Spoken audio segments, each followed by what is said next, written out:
Uma coroa de flores alegre escondia uma verdade arrepiante que ninguém previu. Bem-vindo ao verso da pista. Eu sou seu anfitrião.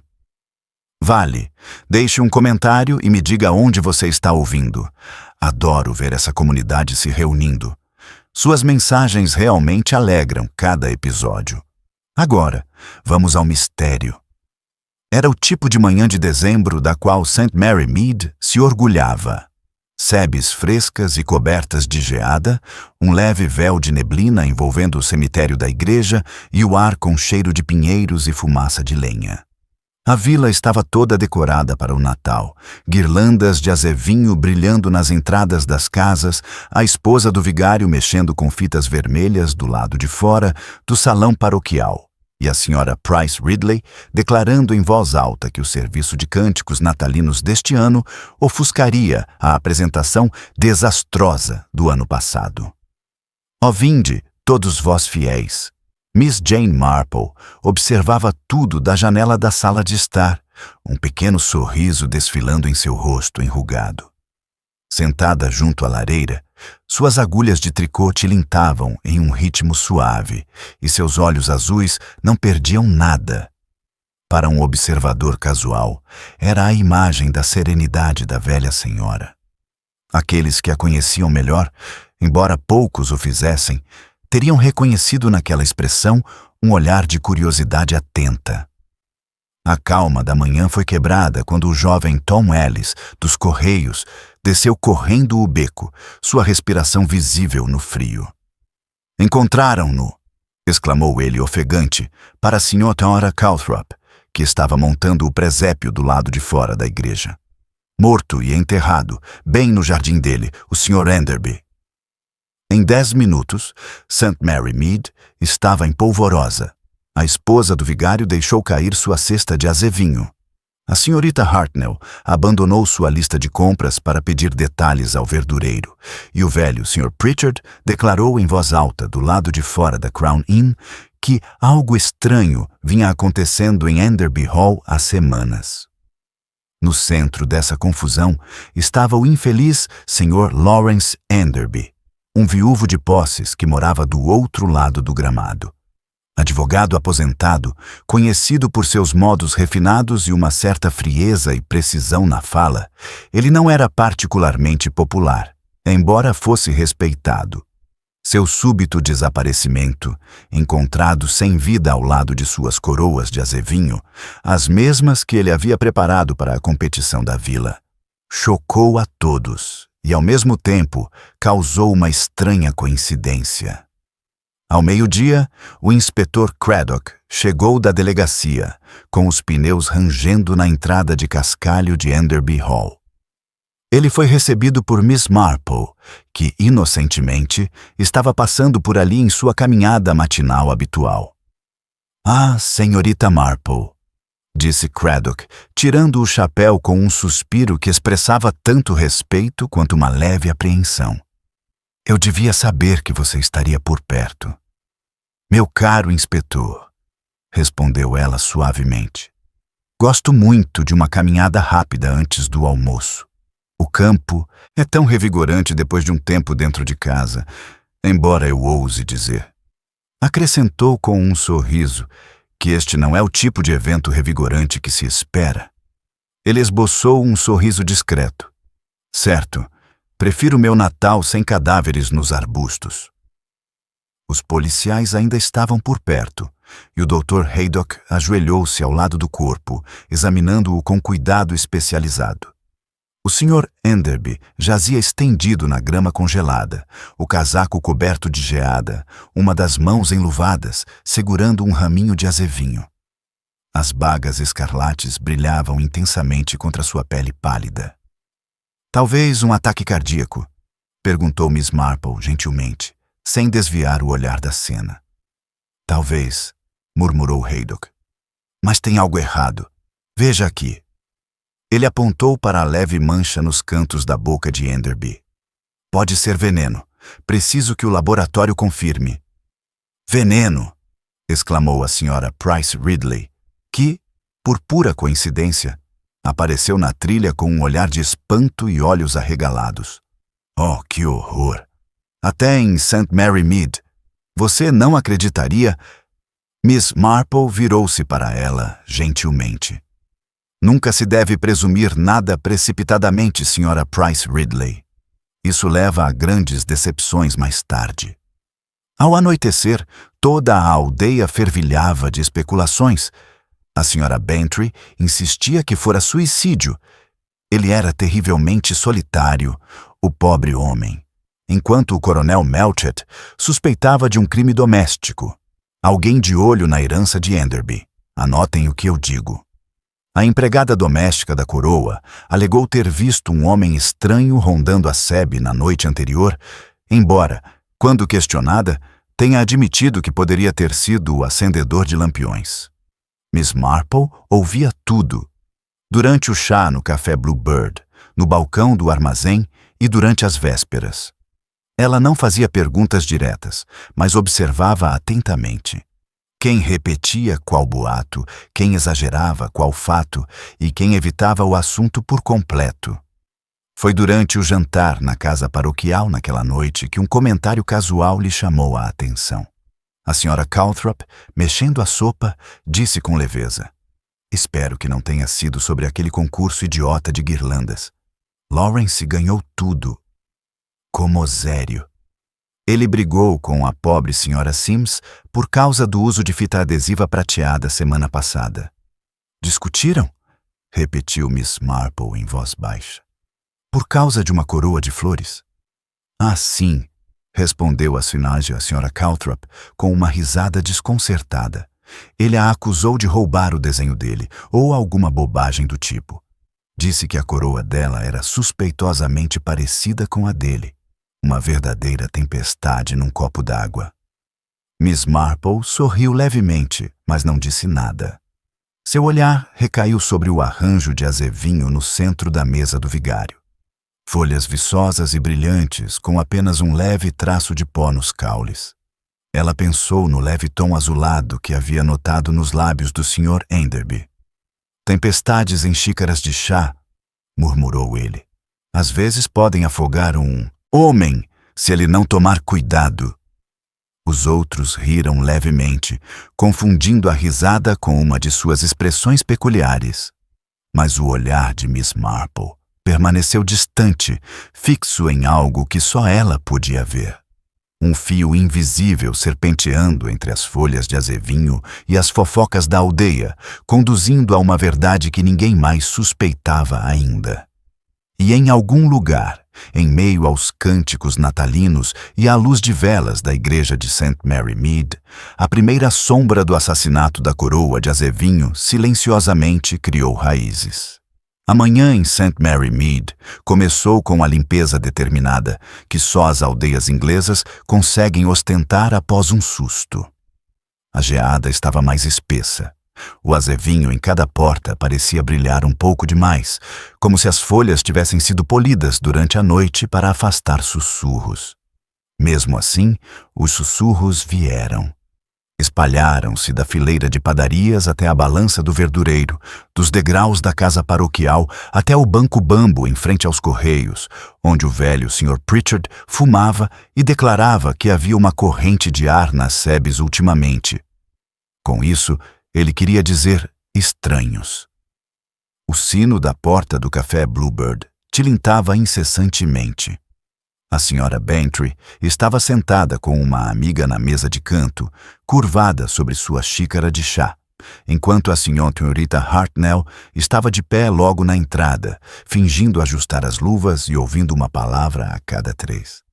Aparentemente havia ocorrido uma discussão, mais de uma, ao que parecia, sobre fitas e guirlandas e sobre quem tivera a ideia de usar era cristalizada em vez de era comum.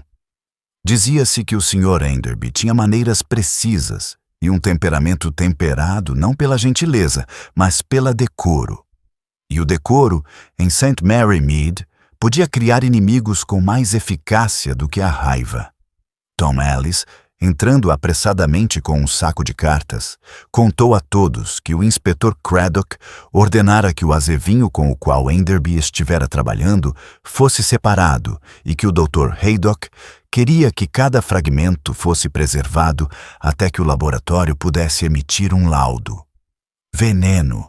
Sussurrou ele em um pãozinho de canela, e o pãozinho, injustamente, carregou a mancha dessa palavra pelo resto da manhã, enquanto os clientes o olhavam com desconfiança.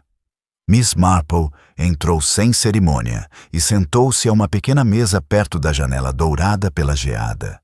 Dobrou cuidadosamente as luvas e pediu chá e um bolinho, perguntando docemente sobre o reumatismo da Sra. Perkins e se o entregador de carvão ainda estava com dificuldades.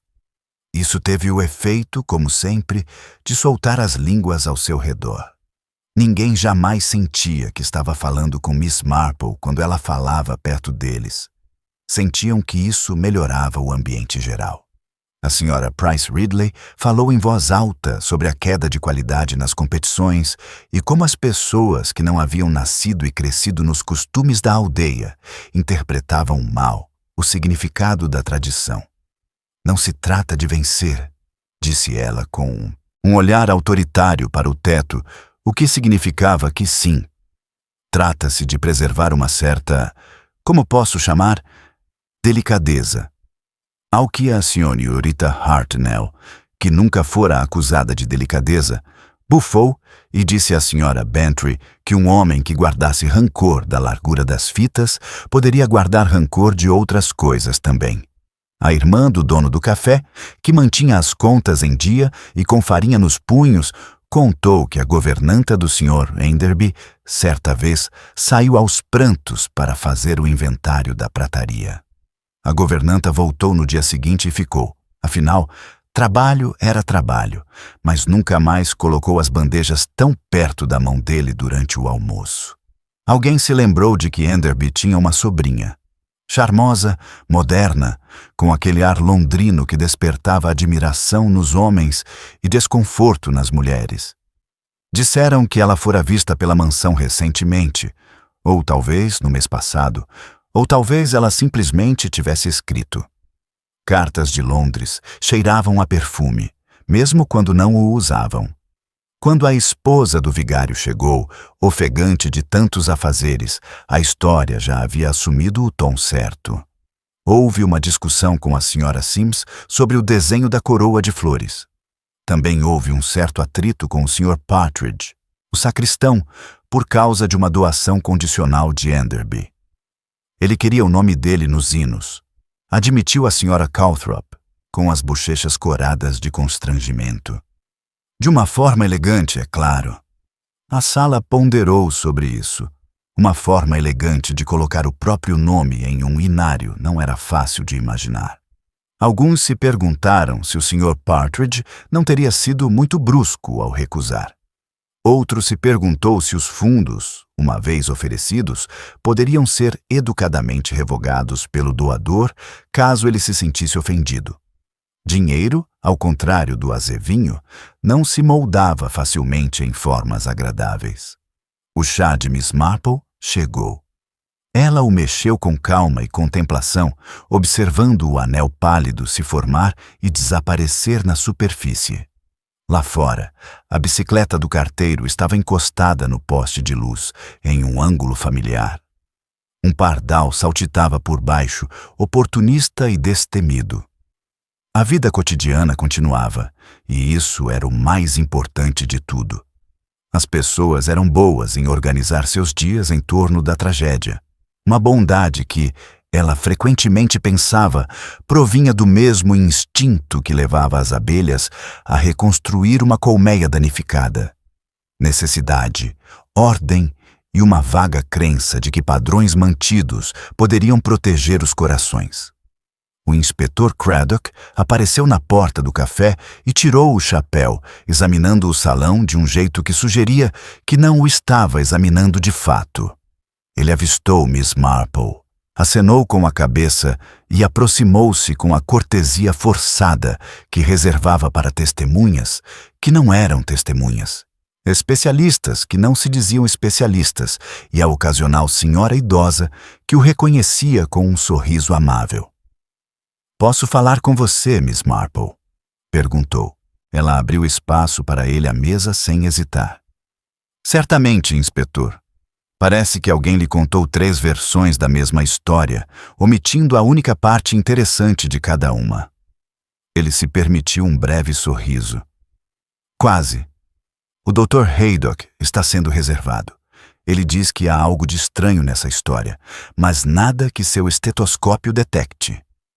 "Médicos", murmurou Miss Marple, "são mais confiáveis quando admitem incertezas." Ela tomou um gole. "Você já removeu o azevinho?" "Tudo. As guirlandas, as fitas, tudo." A governanta, a Sra. Finch, ficou bastante irritada. Ela disse que o Sr. Enderby fez a própria pasta de açúcar para as frutas vermelhas este ano. Ele queria um efeito diferente, mais brilho para a luz de velas. Os olhos de Miss Marple repousaram por um instante na crosta de açúcar do seu scone. "Novidades podem ser perigosas na cozinha e na sociedade, inspetor. No Natal, deve-se preferir o que já foi testado e aprovado."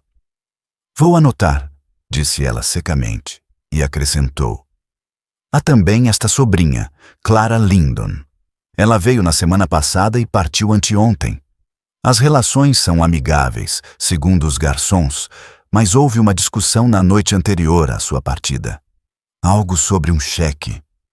"Cheques", disse Miss Marple, "são como promessas.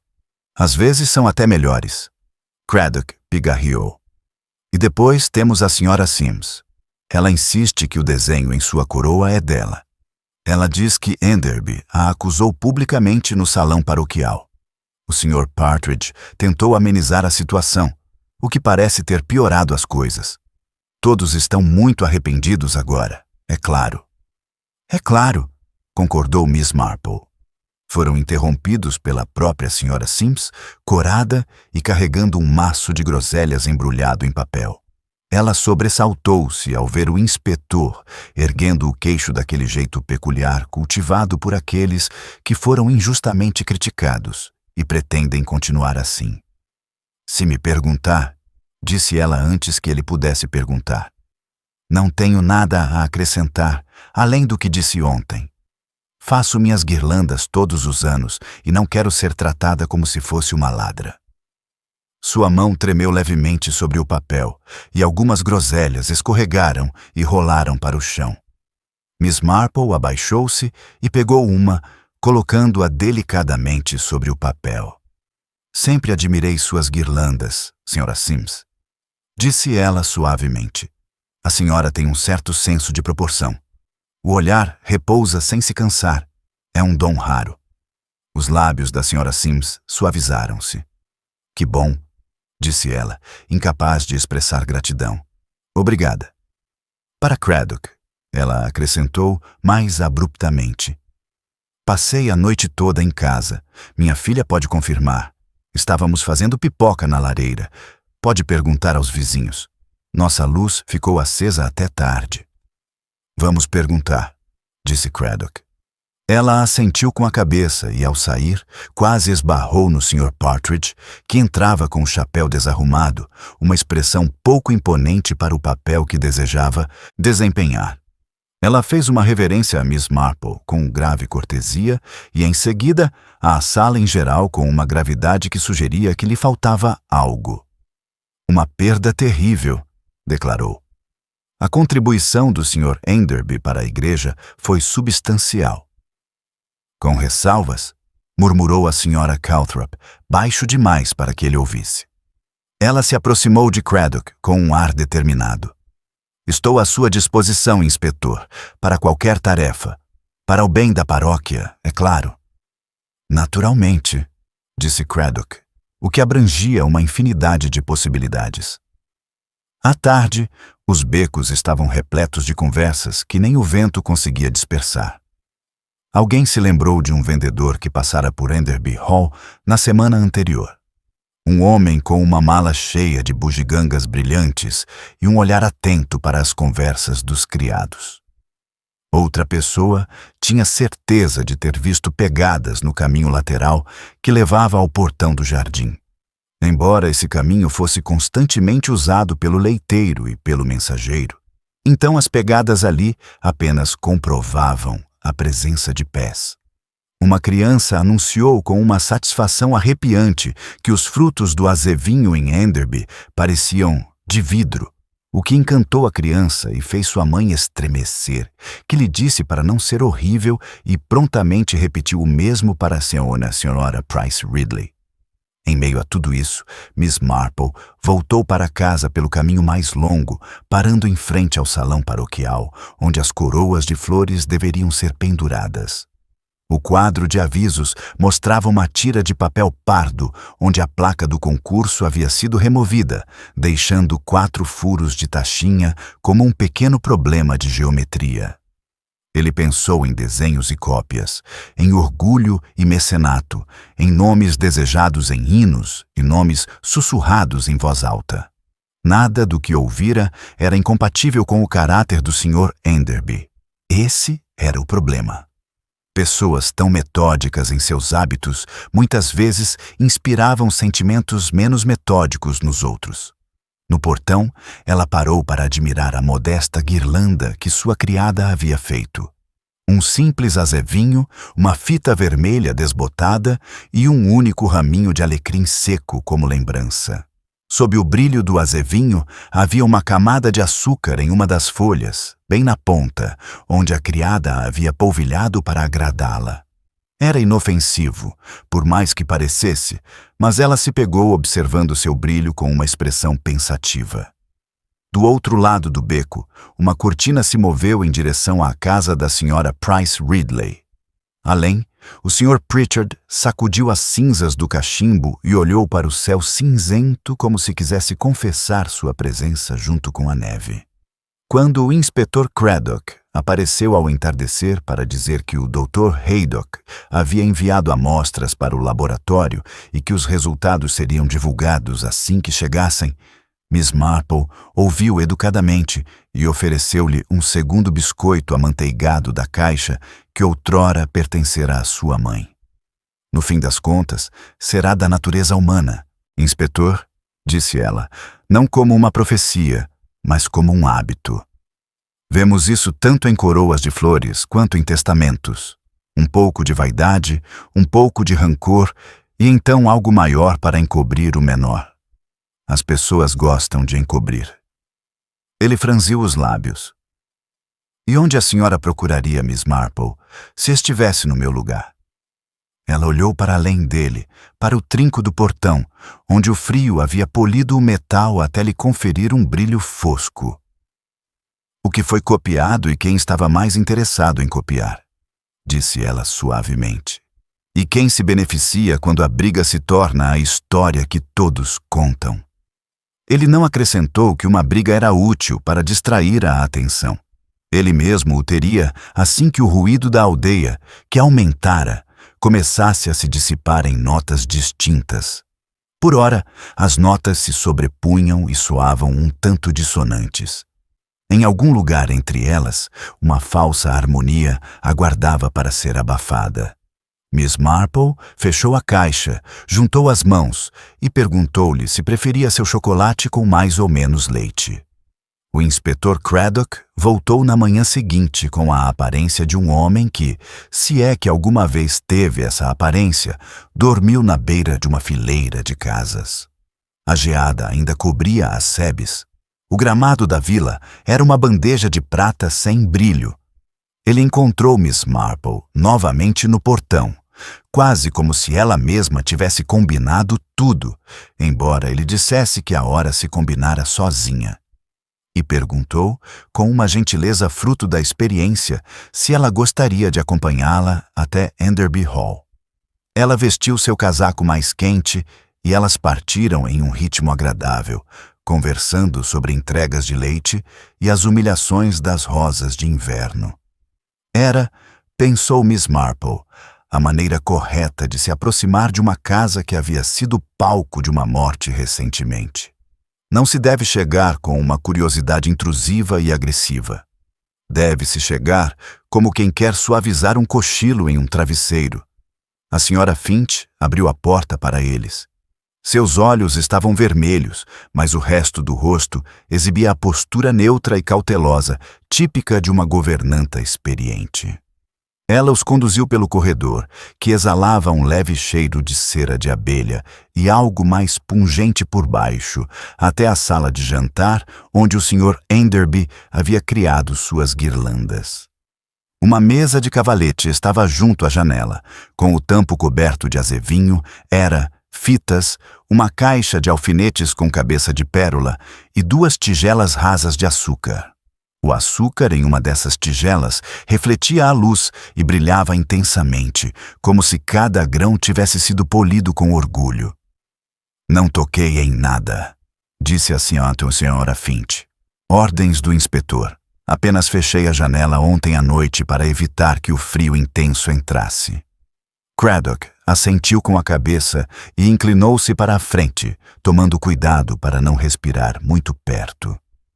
O olhar de Miss Marple percorreu o ambiente com uma intimidade doméstica. Ela notou como a tesoura havia sido colocada, as lâminas abertas e voltadas para a cadeira, como se tivessem caído às pressas e nunca tivessem sido recolocadas. Percebeu um pedaço de fita carmesim cortado curto demais para a guirlanda ao lado. Uma leve carranca surgiu em seus lábios ao observá-lo. Notou também um pedaço de papel manteiga sobre o qual um raminho de azevinho havia sido colocado para secar depois de ser polvilhado com açúcar. Na borda, um leve anel de poeira marcava o local onde algo circular havia sido colocado e depois removido. Seu mestre, murmurou ele, gostava de preparar tudo e depois dar uma volta pelo jardim antes de decidir se gostava do resultado. A senhora Finch piscou. Claro, senhorita. Ele costumava vir aqui depois do almoço, dar uma volta e depois sair, dizia ele, para ver como fica contra a luz. Era assim que ele chamava.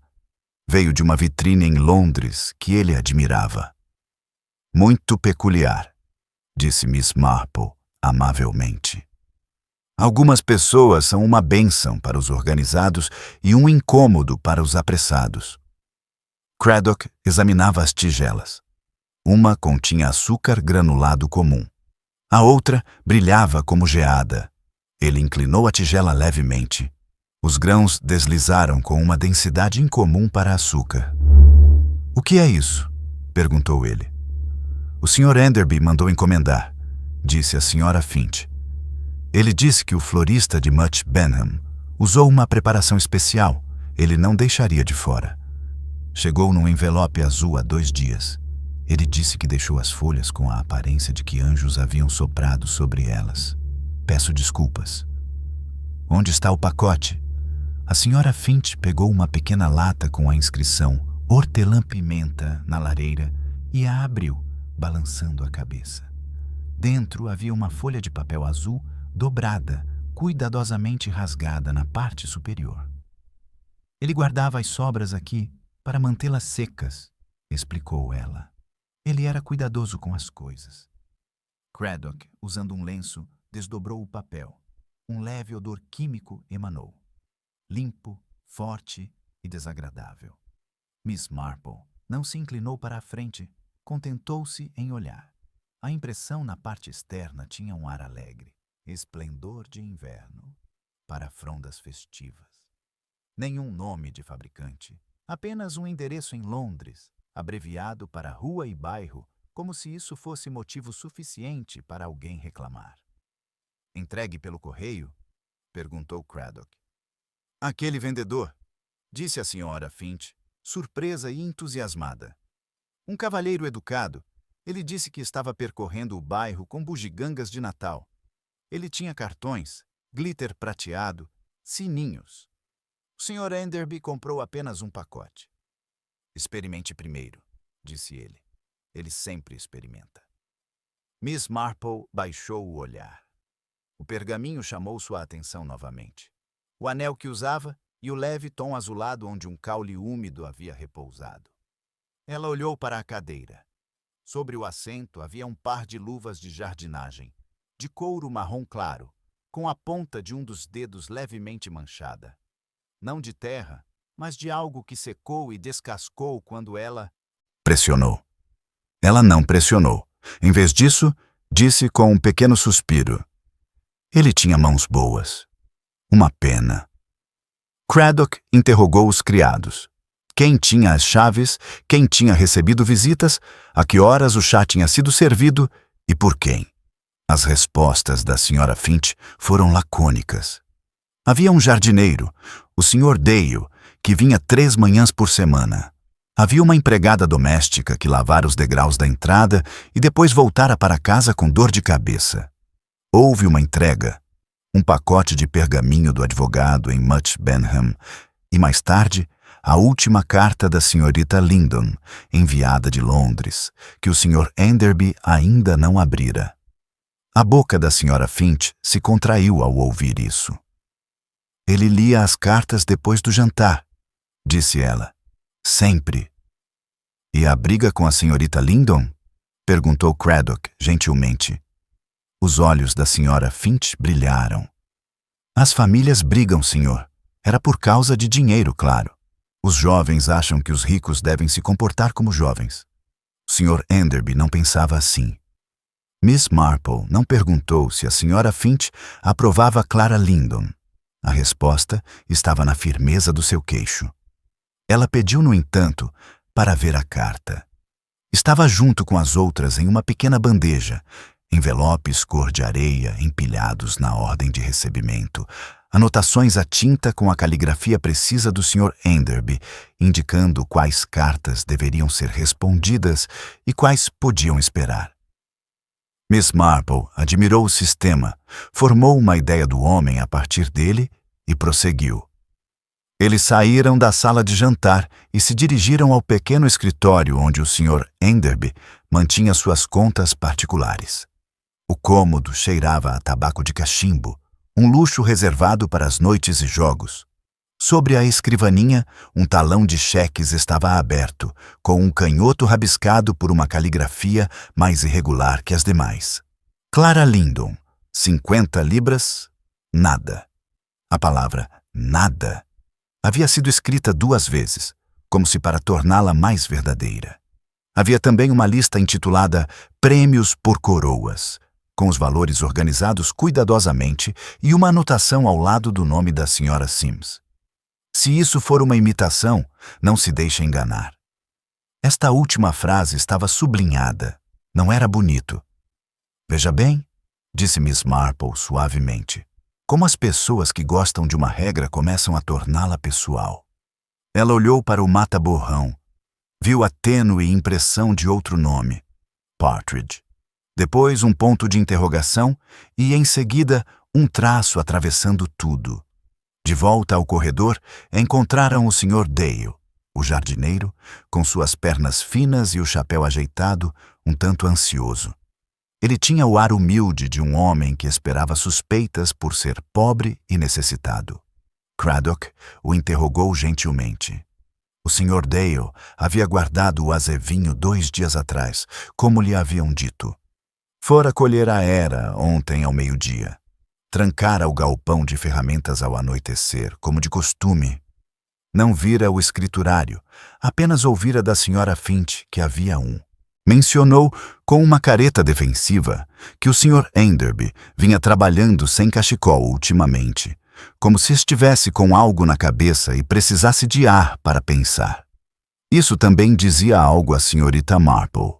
Homens que confundem um hábito de inverno com reflexão estão ou apaixonados, ou com raiva, ou com medo.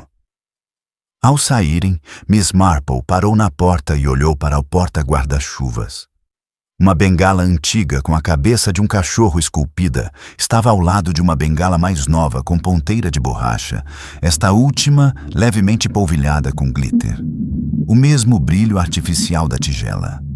Ela não disse nada, nem sequer a tocou, mas em sua mente colocou o glitter onde não devia, em uma bengala que estivera ao ar livre.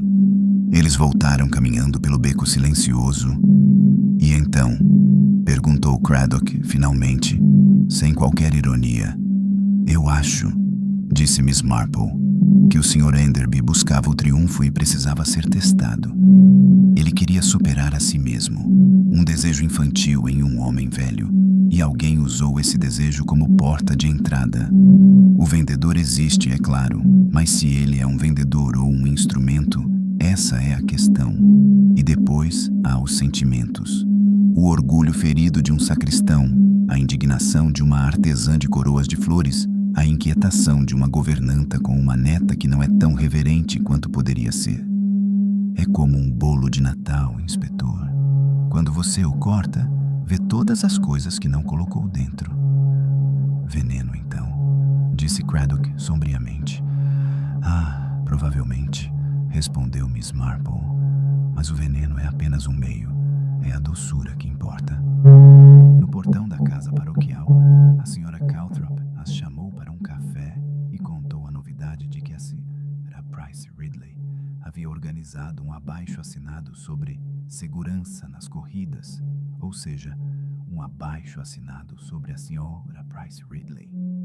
Enquanto uma indignação educada subia e descia como o fole de um órgão, Miss Marple, sentada com sua xícara, pensava em um anel à prova de gordura e um palito de fogos de artifício, um cheque emitido e posteriormente considerado irregular, um pacote azul sem marca do fabricante e folhas de azevinho que pareciam de vidro. Quando a campainha tocou na porta da casa paroquial alguns minutos depois, era a senhora Sims, pálida e de lábios cerrados. Ela segurava uma caixa de guirlandas como se carregasse uma criança. Eu a trouxe, disse ela a Craddock sem rodeios. Minha. É melhor você ver. Se ela disse que eu copiei o modelo dela, você deveria saber que ela tinha seus motivos. Ela levantou a tampa.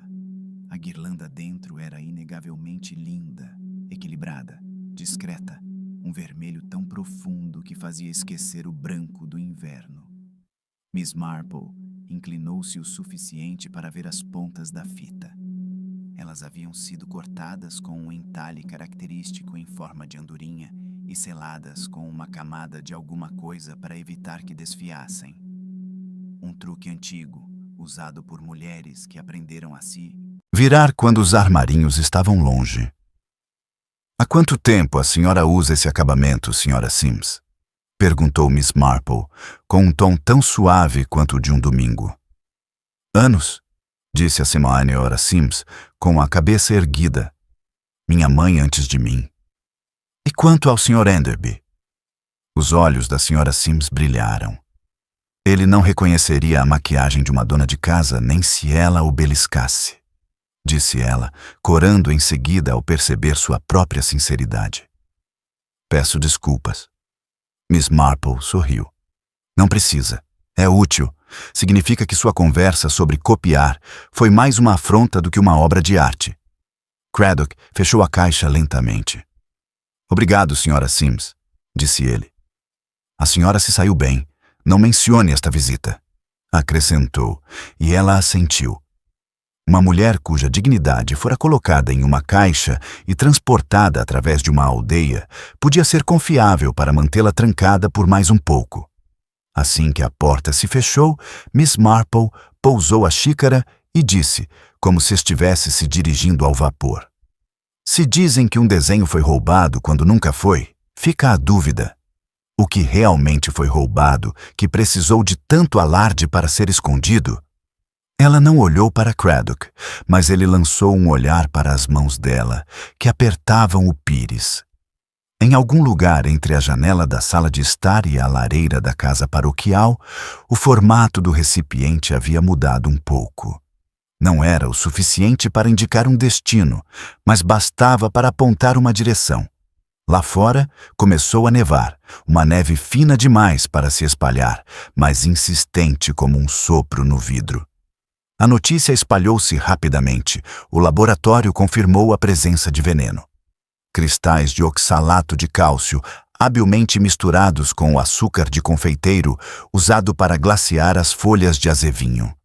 O inspetor Craddock, de pé, com semblante sombrio junto à lareira na sala de visitas da casa paroquial, declarou que alguém em St. Mary Mead sabia exatamente o que ele estava fazendo.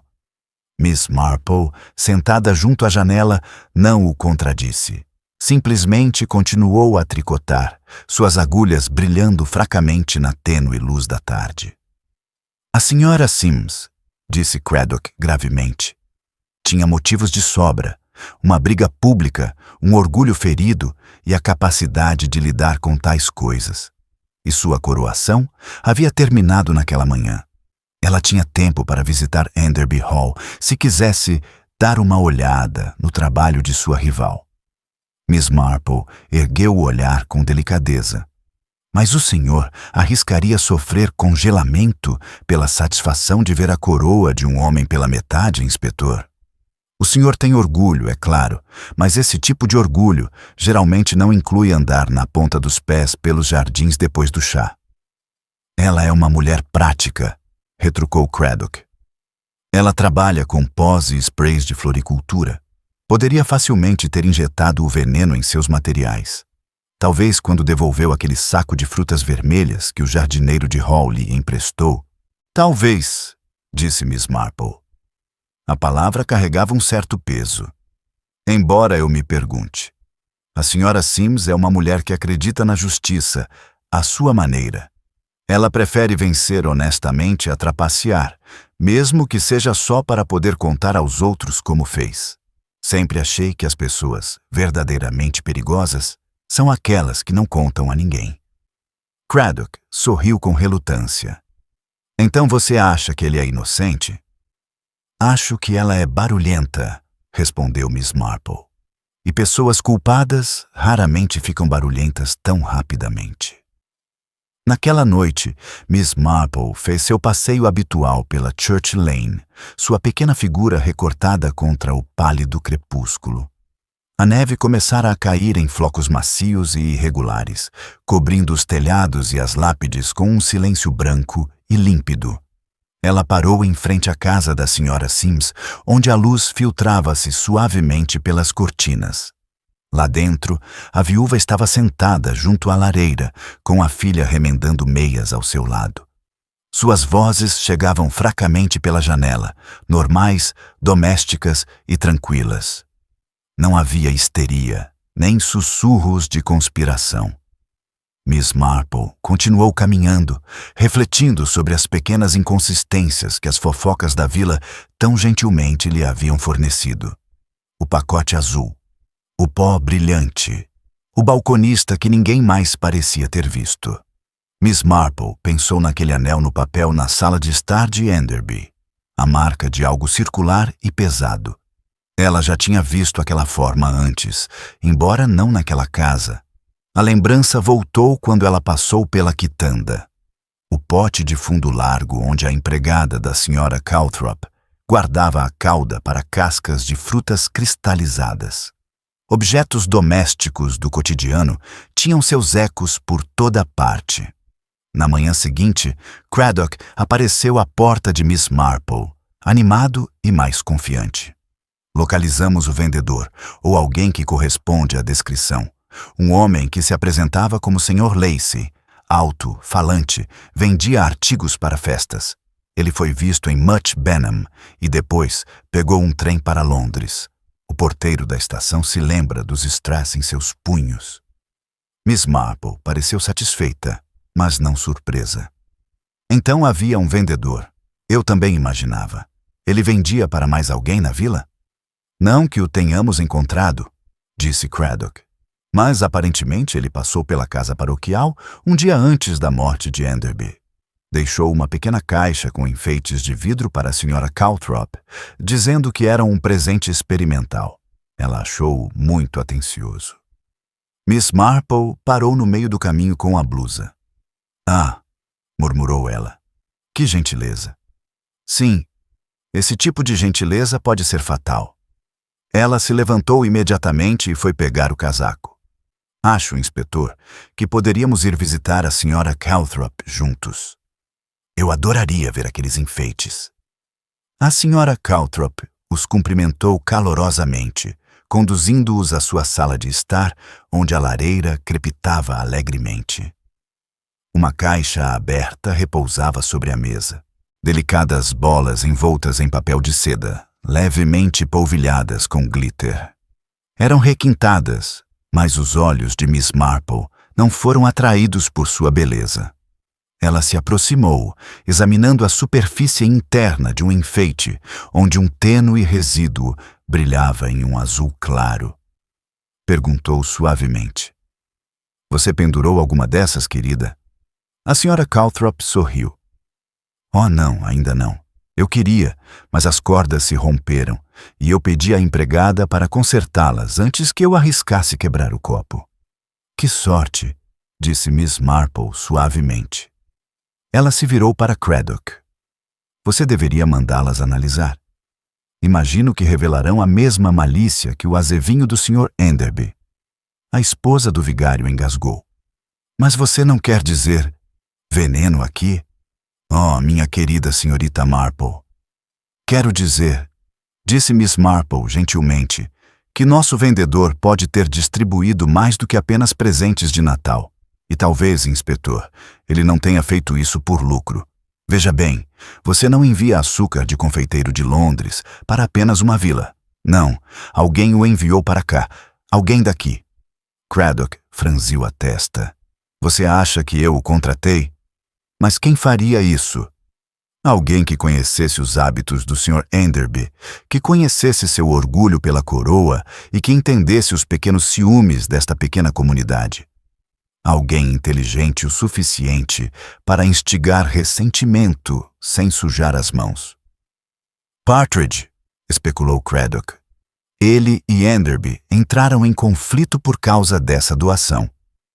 "Talvez", admitiu Miss Marple. "Embora Partridge seja terrivelmente honesto sobre suas queixas. Ele reclama de forma muito direta para esse tipo de tática. Não, eu prefiro pensar naqueles que parecem acalmar em vez de provocar. São os pacificadores, inspetor, que na maioria das vezes consertam as coisas que eles mesmos estragaram." Ao saírem da casa paroquial, o riso de uma menina ecoou pelo beco. Era a pequena Sally Finch, sobrinha da governanta, brincando com um punhado de raminhos de azevinho quebrados que havia colhido perto de Enderby Hall. "Olha, senhorita Marple", exclamou ela, erguendo um deles. "Eles brilham como vidro." Miss Marple agachou-se ao lado dela, inspecionando cuidadosamente o ramo. As bagas estavam opacas, seu brilho desvanecendo-se no frio, mas uma ou duas ainda conservavam aquele brilho artificial. Ela perguntou suavemente: "Onde você as encontrou, querida?" "Perto da parede atrás do galpão", disse Sally, orgulhosa. "Eu as peguei ontem, enquanto a mamãe conversava com o inspetor. Achei-as bonitinhas." A mão de Miss Marple fechou-se delicadamente sobre a da menina. "Você não deve tocá-los novamente, Sally. Prometa-me." A garotinha piscou, mas assentiu com a cabeça. "Tudo bem, senhorita Marple." Mais tarde naquela noite, de volta à lareira, Miss Marple sentou-se absorta em seus pensamentos enquanto sua xícara de chá esfriava. Um leve zumbido de canções natalinas vinha do beco. Ela pensou no vendedor, na lealdade da senhora Finch, na carta fechada de Clara Lindon. A carta, ainda lacrada, ainda esperando na bandeja. As pessoas não ignoravam cartas de família a menos que estivessem aguardando seu conteúdo. "O que, Miss Marple?" se perguntou. "O Sr. Enderby já poderia saber?" Ele se levantou, pousou a xícara e pegou um pequeno bloco de notas na mesa. Com meticulosa precisão, anotou 3 nomes: Senhora Finch, Clara Lindon, Sr. Partridge. Em seguida, ele traçou uma linha nítida sobre cada uma e escreveu acima, quase como um pensamento posterior. Motivo: proteção. Sua caneta parou e, com uma letra menor e mais caprichada, ele acrescentou: "E quanto ao vendedor, quem o protegeu?" Lá fora, a neve caía mais espessa, silenciosa e insistente, cobrindo os caminhos do jardim até que restasse apenas um rastro de pegadas. O tênue indício de que alguém viera a St. Mary Mead fizera o que viera fazer e desaparecera antes que alguém se lembrasse de perguntar para onde fora. Miss Marple contemplou a neve por um longo tempo, com uma expressão pensativa, quase terna. Então, murmurou. Sim, caro Sr. Enderby. Afinal, o senhor foi superado, mas não pela Sra. Sims. O inspetor Craddock retornou 2 dias depois, parecendo mais atormentado pelo caso do que pelo café da manhã. A neve havia engrossado. Os telhados e as sebes estavam imersos em uma calma abafada que parecia quase indecente após um assassinato. Miss Marple o cumprimentou com sua calma habitual, com uma bandeja de chá já posta. Ela notou, enquanto ele se sentava, que ele hesitou antes de falar, um sinal de que havia algo que ele não queria dizer. As decorações, começou ele, testaram positivo, a mesma substância que o açúcar na coroa de Enderby. Rastreamos o vendedor, o nosso Sr. Lacey, até uma pensão em Paddington. Ele saiu de lá há 2 dias, sem deixar endereço, mas foi encontrado um recibo de telegrama no quarto dele, enviado para cá, para St. Mary Mead. Senhorita Marple ergueu os olhos do bule de chá. Enviado, uma aldeia? Para uma certa senhora Finch, respondeu Craddock sombriamente. A governanta de Enderby Hall. Miss Marple soltou um leve som. Um suave "ah", não de surpresa, mas de compreensão. Ela serviu-lhe o chá com cuidado antes de perguntar. E o que dizia, inspetor?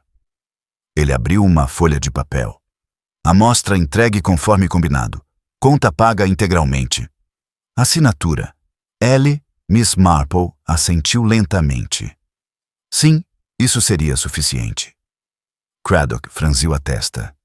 Parece condenatório. Foi ela quem viu o homem.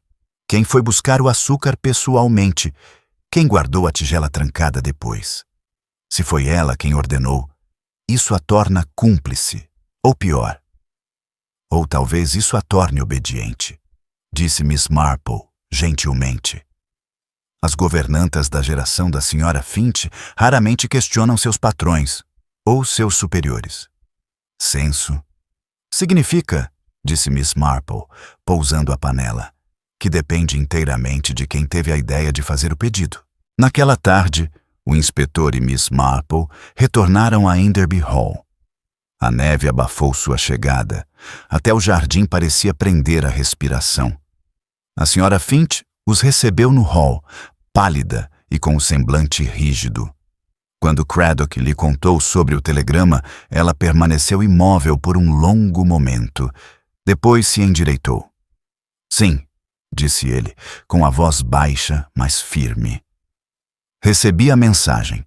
O Sr. Enderby me instruiu a encomendar o açúcar especial. Ele me deu o cartão de visitas do homem semanas atrás.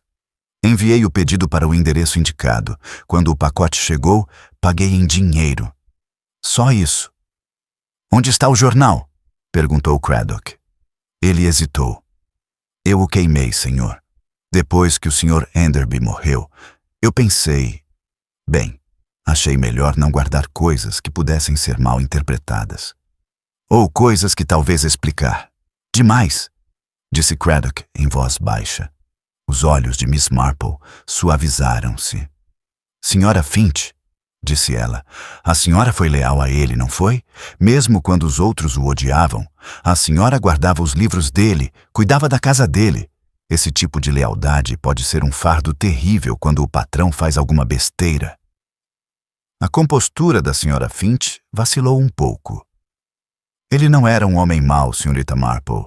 Apenas orgulhoso, gostava de vencer. E quando a sobrinha começou a falar em vender o solar, ele perdeu a cabeça. Disse que o transformaria em uma igreja antes de deixar que ela o arruinasse. Houve discussões, mas o assassinato... Não, nunca.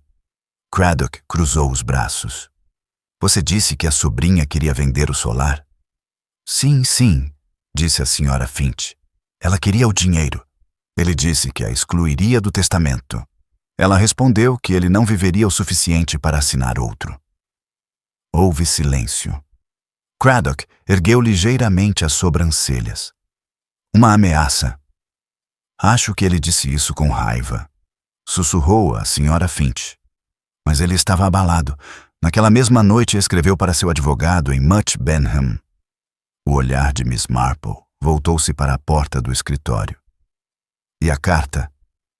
Ainda está lá, disse a Sra. Finch. Ele nunca o publicou. Craddock foi direto para o escritório, seguido por Miss Marple. A escrivaninha estava como antes, arrumada, austera, impessoal.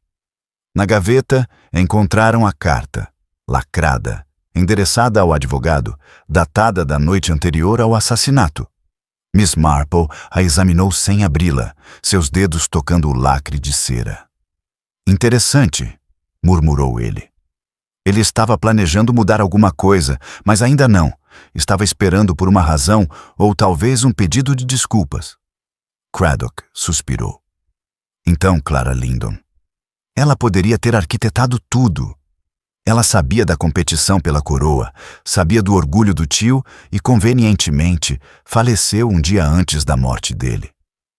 Miss Marple não respondeu imediatamente. Seus olhos estavam fixos em um pequeno objeto na borda do cotonete. Um botão de prata, desbotado pelo tempo. Ela o tocou levemente e sorriu discretamente. Isto, inspetor, não pertence ao Sr. Enderby. As roupas dele têm botões de pérola, mas parece mais algo de um casaco feminino, não é? Craddock pegou o objeto, franzindo a testa. Pode ser dele, ou da governanta, ou de qualquer outra pessoa, disse Miss Marple gentilmente. Mas você nunca deve subestimar as pequenas coisas que se soltam quando não deveriam. Interrogaram a Sra. Finch novamente, mas ela não soube explicar o motivo do botão. Quando partiram, o crepúsculo já havia caído e as lâmpadas ao longo do gramado brilhavam fracamente por trás das cortinas. O ar tinha um leve cheiro de fumaça de lenha e algo amargo por baixo. Um odor pungente que lembrava a Miss Marple de talos de era esmagados. Naquela noite, Craddock enviou um policial a Much Benham para encontrar o advogado. O homem chegou na manhã seguinte, rígido de frio e indignado. Ele confirmou que Clara Lindon de fato ligara 2 semanas antes, perguntando sobre o testamento do tio. Não lhe disse nada, contou ele. Mas ela insistiu muito, dizendo que temia que ele pretendesse deixar tudo para a igreja. Miss Marple ouviu em silêncio, seu tricô mais uma vez em sintonia com seus pensamentos. Quando o advogado saiu, ela disse: se ela acreditava nisso, inspetor, talvez tivesse motivos para agir, mas eu realmente não acho. Acho que ela estava com medo pelo tio, não por ganância. Craddock piscou. Com medo? Por quê? Porque ela sabia que outra pessoa perderia ainda mais do que ela se o Sr. Enderby alterasse seu testamento. Alguém que não tinha condições de ser independente. Uma mulher que o servira por tempo demais, que sabia demais e que, se o solar fosse vendido, poderia ficar sem ter para onde ir. Sra. Finch, sussurrou Craddock. Miss Marple assentiu levemente. Lealdade, inspetor, é uma arma perigosa. Faz as pessoas cometerem atos horríveis e acreditarem que são virtuosas. Se ela tivesse pensado que seu patrão estava prestes a se arruinar, ou a arruinar, poderia ter armado para que ele morresse num acidente que parecesse trágico. E claro, havia a competição de coroas de flores. Uma distração tão conveniente, não acha? Todos teriam culpado a Sra. Sims, ou a inveja, ou até mesmo o escriturário. E quem suspeitaria da fiel governanta que continuou a esfregar a prataria como se nada tivesse acontecido? Craddock ficou em silêncio por um momento. Você está dizendo que ela planejou tudo? O pedido, o veneno, o vendedor? Estou dizendo, respondeu Miss Marple suavemente, que ele talvez tenha pensado que estava protegendo seu mestre de si mesmo. As pessoas frequentemente fazem coisas ruins por aquilo que chamam de amor. Houve uma batida na porta. Um policial entrou com um telegrama dobrado na mão. Craddock o abriu, leu-o e silenciosamente o entregou à senhorita Marple. Da Scotland Yard, Lacey é encontrado morto em uma pensão. Veneno, mesma substância. Miss Marple leu a carta com o rosto sereno, mas os olhos pensativos. Então, disse ela, nosso vendedor foi silenciado. Coitado. Ele entregou o pacote do diabo e agora alguém garantiu que ele não fale sobre isso. Craddock esfregou a testa. Pensando na senhora Finch de novo? Miss Marple balançou a cabeça lentamente. Não, inspetor. Acho que alguém mais percebeu que o jogo está desmoronando e está arrumando tudo. Ele olhou para a neve lá fora, onde os flocos caíam com insistência silenciosa. Precisamos ver a senhorita Lindon, eu acho, antes que alguém a limpe também. Na manhã seguinte, amanheceu sob um céu cor de estanho, carregado de neve ainda por cair. O mundo parecia prender a respiração. Miss Marple e o inspetor Craddock pegaram o primeiro trem para Londres, onde Clara Lindon morava em um apartamento modesto perto da Kensington High Street. A viagem transcorreu sem incidentes. Craddock relia suas anotações, enquanto Miss Marple observava os campos passarem, suas bordas turvas pela geada e pela neblina. Ela pensou, como costumava fazer, nos hábitos humanos, como eles se desgastavam quando o orgulho, o medo ou o amor eram levados ao extremo. Quando chegaram, Clara abriu a porta ela mesma. Era mais jovem do que Miss Marple imaginara. Não mais do que 28 anos, com a beleza pálida e tensa de alguém que havia ficado tempo demais. Seus olhos, embora vermelhos, eram inteligentes e cautelosos. Ela os convidou a entrar sem hesitar, quase como se já os estivesse esperando. Eu sabia que você viria, disse ele suavemente. Quando vi as notícias sobre o tio Lawrence, eu sabia que as perguntas não parariam em St. Mary Mead. Craddock, educado, mas firme, apresentou-se e explicou que a morte do tio dela havia sido considerada envenenamento. Clara afundou em uma cadeira, com a compostura abalada. Veneno, repetiu ele. Tem certeza absoluta?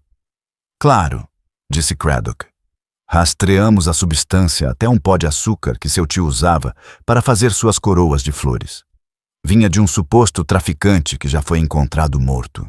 Precisamos saber o que você pode nos dizer sobre ele ou sobre qualquer pessoa que seu tio possa ter conhecido recentemente. Clara ficou em silêncio por um momento, olhando para o nada.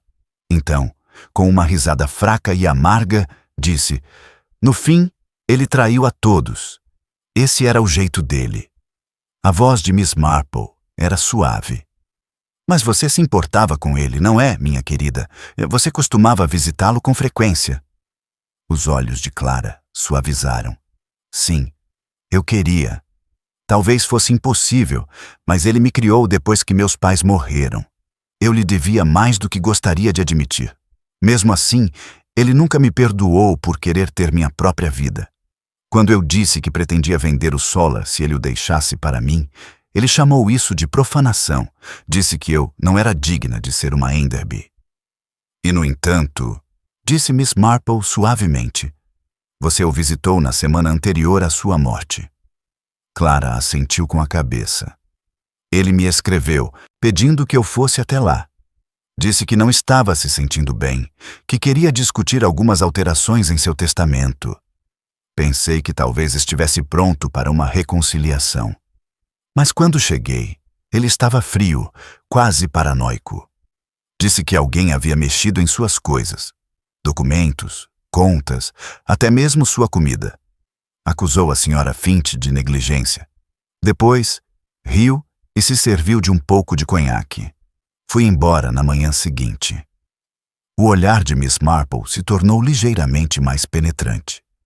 E na noite anterior à sua partida? Clara hesitou. Discutimos. Ele me mostrou uma coroa nova de todas as coisas e disse que ela ganharia o prêmio da paróquia. Ele estava orgulhoso dela. Eu disse que não importava, que ninguém se lembrava de quem ganhava aquelas competições idiotas. Ele ficou bravo. Disse que eu estava zombando dele. Tentei me desculpar, mas ele bateu a porta. Essa foi a última vez que o vi. Você viu ou falou com a Sra. Finch? Perguntou Craddock. Ah, sim. Ela estava tão gentil como sempre, embora eu percebesse que minha presença a incomodava. Ela disse que estava preocupada com a saúde dele, que ele estava esquecido, distraído e não se alimentando bem. Ela me implorou para que o convencesse a descansar. As mãos de Miss Marple se cruzaram cuidadosamente em seu colo. A Sra. Finch me parece uma mulher que encontra conforto no controle. Ela deve ter achado as mudanças de humor do seu tio bastante estressantes. Clara sorriu com cansaço. Pode-se dizer que sim. Ela administrava aquela casa como uma fortaleza. O tio dela confiava nela mais do que em qualquer outra pessoa. Ele até brincava dizendo que, se ela algum dia fosse embora, a casa desabaria. O tic-tac de um relógio ecoava pelo pequeno quarto. Então, Miss Marple falou baixinho, quase para si mesma. Que estranho, então, que tamanha devoção tenha terminado em morte. Clara ergueu o olhar abruptamente. Você acha que foi ela? Craddock se remexeu desconfortavelmente. Ainda não sabemos, mas temos motivos para acreditar que ele manuseou o veneno. Clara levantou-se de um salto e começou a andar de um lado para o outro. Oh, coitada da Sra. Finch. Ela o adorava. Ela não faria isso. Ela não poderia. Ela parou, virou-se e encontrou o olhar de Miss Marple. A menos que ela pensasse que ele havia deixado de confiar nela. Deliel podia ser cruel em pequenos gestos. Gostava de testar as pessoas, lembrá-las de quem devia o quê. Se ela achasse que ele estava tentando se livrar dela. Miss Marple assentiu gravemente. Sim, uma mulher assim, com o orgulho ferido, poderia se descobrir capaz de uma bondade extraordinária. Craddock pigarreou. Teremos que retornar a St. Mary Mead para uma declaração formal, senhorita Lindon. Claro, disse Clara. Eu faria qualquer coisa para que a verdade viesse à tona. Ela hesitou e acrescentou. Mas, por favor, inspetor, não condene a Sra. Finch tão rapidamente. Meu tio, ele tinha um jeito de levar as pessoas ao desespero, sem nem perceber. Enquanto se afastavam, o ar lá fora estava frio, a estrada escorregadia por causa da chuva congelada.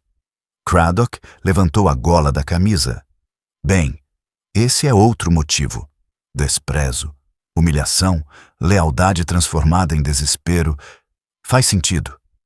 Miss Marple caminhou em silêncio por alguns passos antes de responder. Cabe no formulário sim, mas não no padrão. Falta alguma coisa. A Sra. Finch jamais pediria veneno em seu nome, mesmo que o considerasse inofensivo. O telegrama dizia, conta paga integralmente. Parece alguém tentando fazer vista grossa, não um criado obedecendo a ordens. Alguém o usou, inspetor. Alguém muito próximo. Clara Lindon. Não, disse Miss Marple suavemente. Ela está assustada, mas não se sente culpada. Ela fala com muita franqueza para isso. E ela o lamenta, à sua maneira. Então, quem? Miss Marple olhou para os telhados reluzentes. Alguém que conhecia os dois lados, alguém que transitava com facilidade entre eles. Talvez uma daquelas almas bem-intencionadas que não resistem à tentação de amenizar os problemas alheios. Quando retornaram a St. Mary Mead naquela noite, a vila estava silenciosa sob a primeira nevasca de verdade do inverno. As janelas da casa paroquial brilhavam aconchegantemente no crepúsculo. A Sra. Calthrop abriu a porta ela mesma, com as bochechas coradas pelo calor da lareira. — Ah, vocês voltaram! Exclamou. — E que más notícias vocês ouviram? Encontraram o caixeiro viajante morto em Londres. — Sim, fizemos, respondeu Craddock secamente. A Sra. Calthrop pressionou a mão contra o peito. — Que horror, coitadinha! Embora eu deva dizer que é um alívio pensar que o perigo passou. Essas coisas são realmente perturbadoras. Os olhos azuis de Miss Marple fixaram-se nela com ternura. Realmente, querida, você deve ter ficado bastante alarmada, especialmente ao saber que ele veio visitá-la e deixou aqueles pequenos enfeites. A senhora Calthrop sorriu nervosamente. Ah, essas. Eu disse à empregada para jogá-las fora depois que você fosse embora. Uma péssima ideia, na verdade, o vidro é tão frágil. Espero que não tenha sido, bem, perigoso. É melhor ser cauteloso, disse Miss Marple gentilmente. Acho que você sempre teve o instinto de eliminar rapidamente as coisas desagradáveis. Muitas vezes admirei isso em você. A senhora Calthrop parecia agitada. Mas, senhorita Marple, o que você disse? Mas Miss Marple apenas sorriu com uma expressão serena, a mente já voltada para outra coisa. Um pensamento lhe ocorreu, a lembrança da senhora Calthrop, que semanas antes mencionara ter escrito a uma querida amiga em Londres para encomendar novos materiais para a decoração da paróquia. Uma amiga em Londres, uma amostra de pó brilhante e agora um vendedor morto antes mesmo de poder dizer a quem pertencia o trabalho. Enquanto Craddock lhe desejava boa noite, Miss Marple permaneceu à porta. A esposa do vigário mexia no xale, sem perceber que o olhar da mulher mais velha havia recaído sobre um envelope meio vazio na mesa do hall. O selo era de Londres. A caligrafia, elegante e segura, não era do vigário. Miss Marple deu um leve sorriso ao pisar na neve. É da natureza humana, murmurou para si mesma. Sempre arrumada, mesmo onde não deveria estar. Atrás dela, os sinos da igreja começaram a tocar para as vésperas, suas notas doces e solenes ecoando sobre os telhados brancos de St. Mary Mead. E embora a vila parecesse silenciosa novamente, Miss Marple sabia que a tempestade estava apenas começando. O dia seguinte amanheceu num silêncio de luz solar pálida, frágil e enganosa, daquela que amolece a neve, transformando-a numa inocência cintilante. Contudo, sob aquela beleza serena, Miss Marple pressentiu que a aldeia começara a respirar. Trocaram-se olhares no jardim, sussurros no balcão da mercearia e uma pergunta pulsava em cada palavra dita. Se o veneno viera de Londres, quem, em St. Mary Mead, o teria trazido para lá? O inspetor Craddock chegou no meio da manhã, o casaco coberto de geada e a paciência esgotada. Verifiquei todas as estações telegráficas entre aqui e Much Benham, disse ele, andando de um lado para o outro na sala de estar. Nenhuma delas registrou qualquer mensagem enviada para aquele vendedor, exceto a do endereço da senhora Finch. Mas a caligrafia no formulário não corresponde à dela. Miss Marple, que acabara de colocar uma bandeja de scones de passas na mesa, assentiu com a cabeça como se fosse exatamente o que esperava. Imaginei que não. A senhora Finch escreve com a firmeza e a elegância de uma mulher educada em uma boa escola paroquial.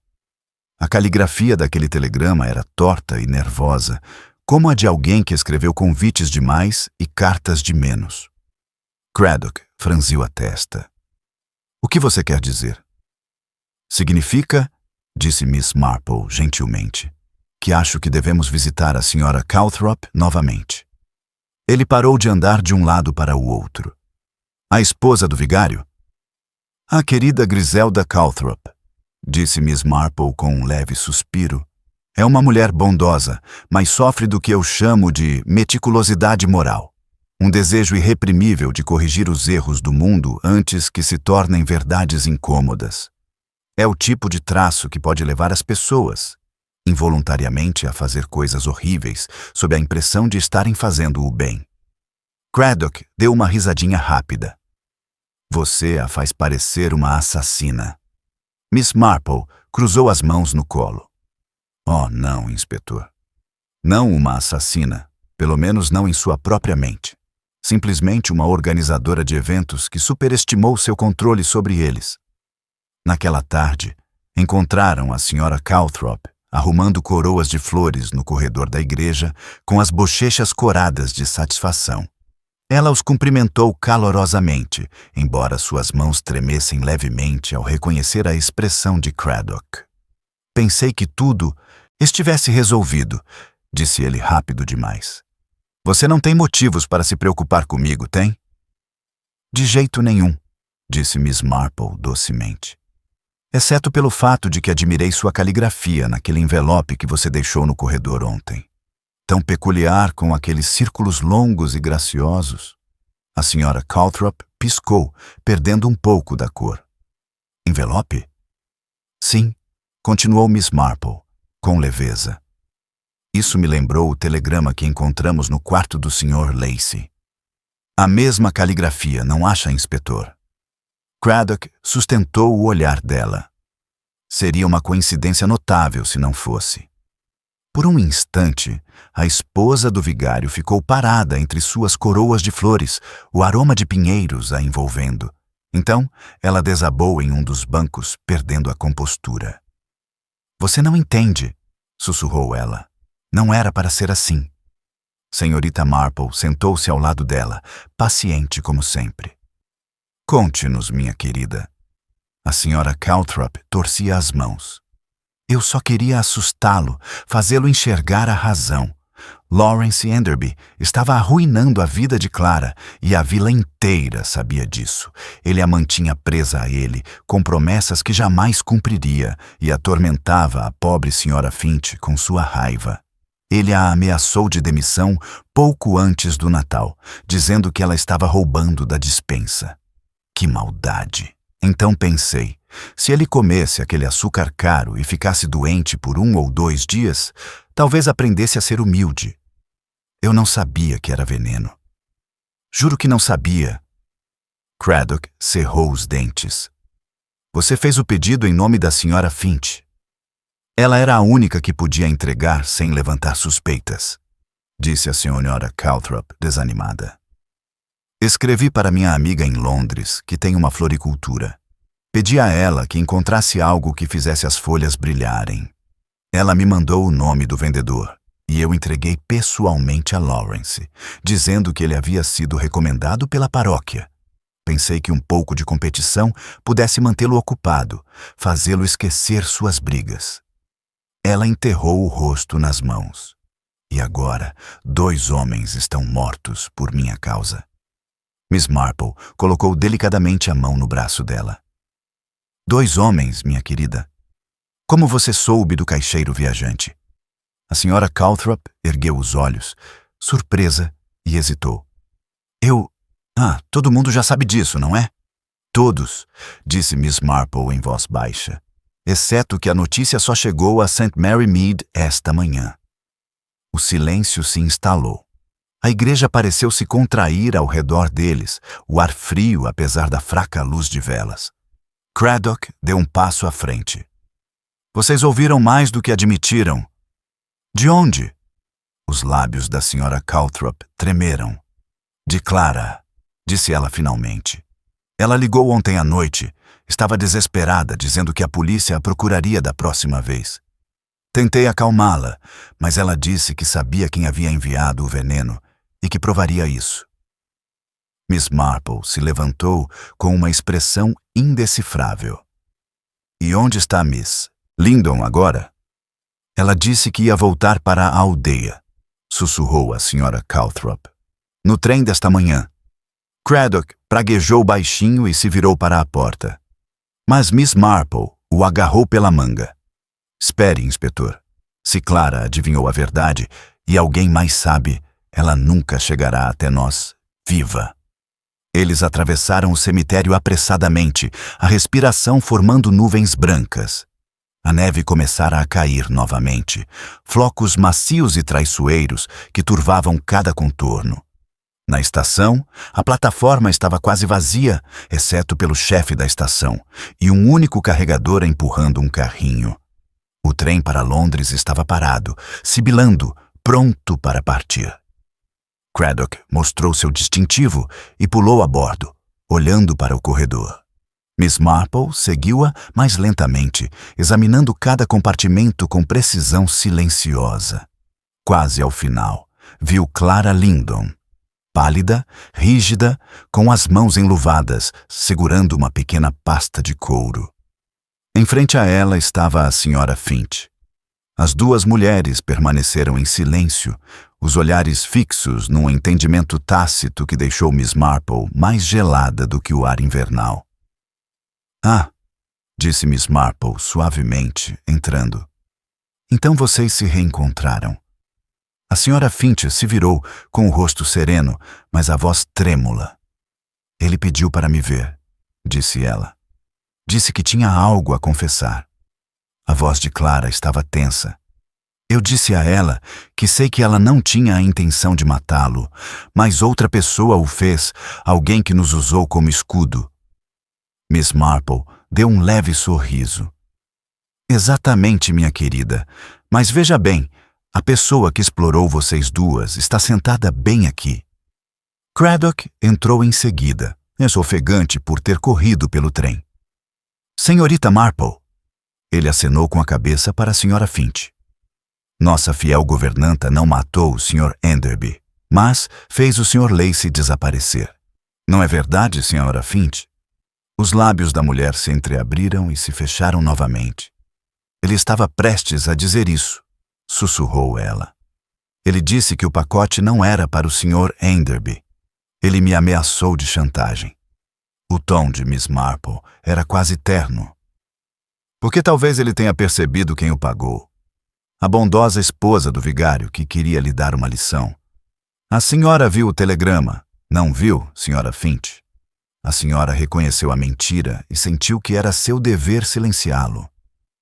Craddock olhou fixamente para ele. "Você o envenenou?" Os olhos da Sra. Finch se encheram de lágrimas. "Ele era mau, inspetor, e eu não podia deixar que ele arrastasse a igreja para essa situação. Não no Natal." Miss Marple suspirou suavemente. "Os motivos mais puros. Proteger os outros. Mas o senhor, Sra. Finch, não aprecia muito esse tipo de pureza." Quando o trem partiu da plataforma, Craddock acenou com a cabeça para o condutor. A porta do compartimento fechou-se num silêncio final e absoluto. A Sra. Finch permaneceu imóvel, com as mãos juntas no colo. Clara voltou-se para a janela, a neve que caía refletindo a luz como o açúcar que matara seu tio. Miss Marple a encarou por um longo momento, sua expressão não demonstrando nem pena nem triunfo, mas apenas compreensão. Então ela disse quase suavemente: "Veja, minha querida, o mundo está cheio de mulheres boas que simplesmente arrumam demais." O trem avançou com um chiado, o ritmo das rodas ecoando pelo compartimento como uma acusação silenciosa. O inspetor Craddock estava sentado em frente à Sra. Finch, observando-a com uma mistura de pena e frustração. Ela parecia estranhamente calma agora, o rosto marcado por rugas, suavizado, como se a confissão a tivesse libertado do medo. Clara estava sentada ao lado de Miss Marple, olhando fixamente para a paisagem branca e difusa, com as mãos enluvadas ainda no colo. A própria Miss Marple parecia a personificação da compostura, mas não deixava escapar nada: o tremor dos dedos da Sra. Finch, o abalo do queixo de Craddock, o zumbido fraco e irregular das rodas sob eles. "Por quê?" perguntou Craddock finalmente, em voz baixa. "Por que a senhora não se apresentou, Sra. Finch? A senhora poderia ter nos contado o que sabia em vez de piorar ainda mais a situação." A Sra. Finch balançou a cabeça, com os olhos fixos no chão. "Você não teria acreditado em mim. Teria dito que eu planejei tudo, que eu queria matá-lo. Mas eu não fiz isso. Eu amava aquela casa. Eu o servi fielmente por 20 anos. Miss Marple falou suavemente. "E, no entanto, minha querida, você serviu ao orgulho dele tanto quanto a própria casa. Ele dependia de você e você dele. Quando esse laço começou a se romper, Ambos sofreram. As mãos da Sra. Finch se contorceram em seu colo. Ele se tornou cruel, disse ela suavemente. Ele zombava de mim na frente dos outros. Disse ao jardineiro que eu era velha demais para cuidar das coisas, que eu seria mandada para a casa da minha irmã em Bath, na primavera. Eu implorei para que ele não fizesse isso. Para onde eu iria? Ele apenas riu. Pensei que talvez, se ele ficasse doente, se visse o que era ser indefesa, ele pudesse se tornar fraco novamente. Eu nunca quis.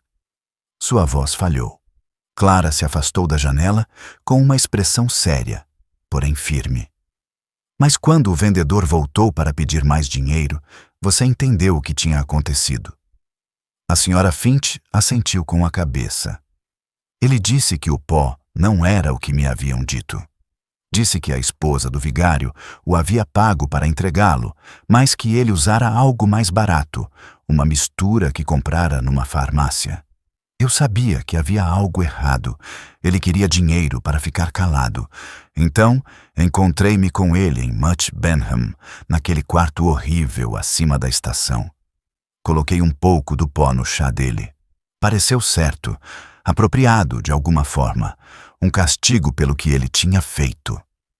Craddock recostou-se, soltando um suspiro lento. Você o envenenou com a mesma substância? Ainda me sobrou bastante, disse ele, sem ânimo. Era prático o suficiente para guardar no bolso. Miss Marple a observou em silêncio. O zumbido do trem preencheu o intervalo entre suas palavras. Lá fora, a neve varria os campos e as sebes, obliterando todos os sinais. Após um longo momento, Miss Marple disse suavemente: Veja bem, inspetor, não foi um crime, mas 3, cada um disfarçado de ato de retidão. A esposa do vigário queria corrigir uma falha moral, a Sra. Finch queria preservar a lealdade e o pobre Sr. Lacey. Bem, ele simplesmente queria lucrar. Cada um encontrou seu castigo à sua espera, 1 a 1. A boca de Craddock se contraiu. Você faz parecer quase bíblico. Em St. Mary Mead, meu caro inspetor, respondeu Miss Marple. Isso acontece com frequência. Chegaram à estação do condado quando o crepúsculo caía sobre os campos. Craddock acompanhou a Sra. Finch ao descer do trem, enquanto um policial esperava na plataforma. Clara permaneceu ao lado de Miss Marple, pálida pelo frio cortante. Então tudo acabou, disse ela fracamente. Ele se foi, ela está arruinada, e a tia Calthrop nunca se perdoará. Como alguém pode suportar isso? Miss Marple sorriu tristemente. Suportamos isso fazendo chá, minha querida, e remendando o que está rasgado, da melhor maneira possível. A dor diminui, mas a compreensão, essa permanece. A morte do seu tio lembrará a muitos em St. Mary Mead que intrometer-se, por mais bem intencionado que seja, ainda é interferir na providência. Clara deu uma risadinha fraca e cansada. Acho que você tem razão. Mesmo assim, quase sinto pena da Sra. Finch. Ela só queria se sentir em casa. O olhar de Miss Marple suavizou-se. A solidão cria formas estranhas de amor. Mas a piedade, minha querida, nunca deve nos cegar para o mal. Lembre-se disso. Naquela noite, a vila permaneceu silenciosa sob mais uma nevasca. Craddock ficou na estação para entregar seu relatório, enquanto Miss Marple caminhava para casa no silêncio da neve, sua respiração formando espirais à sua frente como fumaça. O sino da igreja tocou suavemente à distância, e ela parou perto do portão da casa paroquial, onde uma luz tênue brilhava por trás das cortinas. Ela podia imaginar a Sra. Calthrop lá dentro, com as mãos juntas, implorando por um perdão que não viria facilmente. Em casa, Miss Marple alimentou a lareira e sentou-se para tricotar. A lã quente e macia entre os dedos. Ela pensou nas últimas palavras da Sra. Finch no palco. Eu só queria fazê-lo se arrepender. E em quantas tragédias em sua longa vida haviam começado com causas tão pequenas e lamentáveis. Houve uma leve batida na porta. Ele a abriu e encontrou o inspetor Craddock, com a gola da camisa levantada para se proteger do frio e um olhar de respeito silencioso nos olhos. "Eu queria lhe agradecer", disse ele simplesmente. "Sem você, eu jamais teria pensado em ler as cartas da Sra. Calthrop, ou em perceber que Finch estava sendo usado como peão." Miss Marple deu um leve sorriso. "Sempre achei que a verdade se esconde nos menores e mais familiares cantos, inspetor. Na maneira como as pessoas escrevem seus nomes, como dobram seus aventais, como organizam suas vidas. O mal raramente se revela, ele se insinua por meio de boas intenções negligenciadas." Craddock assentiu com a cabeça. "Haverá uma investigação, é claro. Finch será julgado. A esposa do vigário, bem, a consciência dela fará o resto." Ele fez uma pausa e acrescentou: "Ela vai testemunhar?" "Se for preciso", disse Miss Marple. "Embora eu ache que a verdade fale por si só agora." Ele pareceu prestes a dizer mais alguma coisa, mas simplesmente tirou o chapéu. "Boa noite, Srta. Marple." Quando a porta se fechou, ela voltou para sua cadeira, a luz da lareira pintando suas agulhas de tricô de dourado. A casa estava completamente silenciosa, exceto pelo leve tic-tac do relógio. Lá fora, a neve continuava a cair, macia e incessante, cobrindo as pegadas no caminho, os últimos vestígios de tudo o que havia acontecido. Miss Marple recostou-se, o olhar distante, mas sereno. "Natureza humana", murmurou quase para si mesma. Sempre a mesma. Tão hábil no pecado, mas tão desajeitada em escondê-lo. Seus ponteiros tilintavam, regulares e rítmicos, como se reparassem o que o mundo havia destruído. E no coração silencioso de St. Mary Mead, onde a fofoca dormia e a culpa se instalava como geada, a sala de Miss Marple brilhava com uma luz constante. O brilho calmo e vigilante da compreensão conquistada e da justiça feita sem triunfo. O julgamento ocorreu rapidamente, como costuma acontecer quando o equilíbrio moral da vila precisa ser restaurado. A Sra. Finch foi detida na cadeia do condado, aguardando as acusações formais, e St. Mary Mead retornou à sua frágil rotina, uma rotina que vacilava a cada passo, além dos correios ou do portão da igreja. As fofocas, é claro, eram intermináveis. Todos conheciam a Sra. Finch. Todos haviam provado suas tortas de carne moída, pedido suas receitas emprestadas, admirado sua dedicação ao patrão. Era chocante, diziam, que uma mulher tão capaz se rebaixasse ao crime. Contudo, ao mesmo tempo, muitos acrescentavam que sempre houvera algo um pouco digno demais, hipócrita demais, em seus modos. Assim são as oscilações de compaixão em pequenas comunidades. Um dia, adoração, no outro, uma espécie de condenação velada.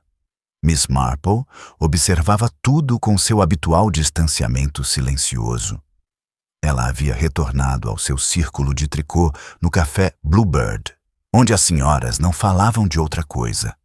Ela dizia pouco, exceto para lembrá-las ocasionalmente de que compreensão e perdão não eram exatamente a mesma coisa e que ambos exigiam paciência. A única pessoa que não havia reaparecido na vida da aldeia era a Sra. Calthrop. Ela estava de cama com um resfriado forte, que o vigário, com um eufemismo polido, chamou de uma crise de consciência. O médico da aldeia a visitava diariamente, declarando que o repouso era essencial. Miss Marple suspeitava que era a culpa, mais do que a doença, que a mantinha confinada.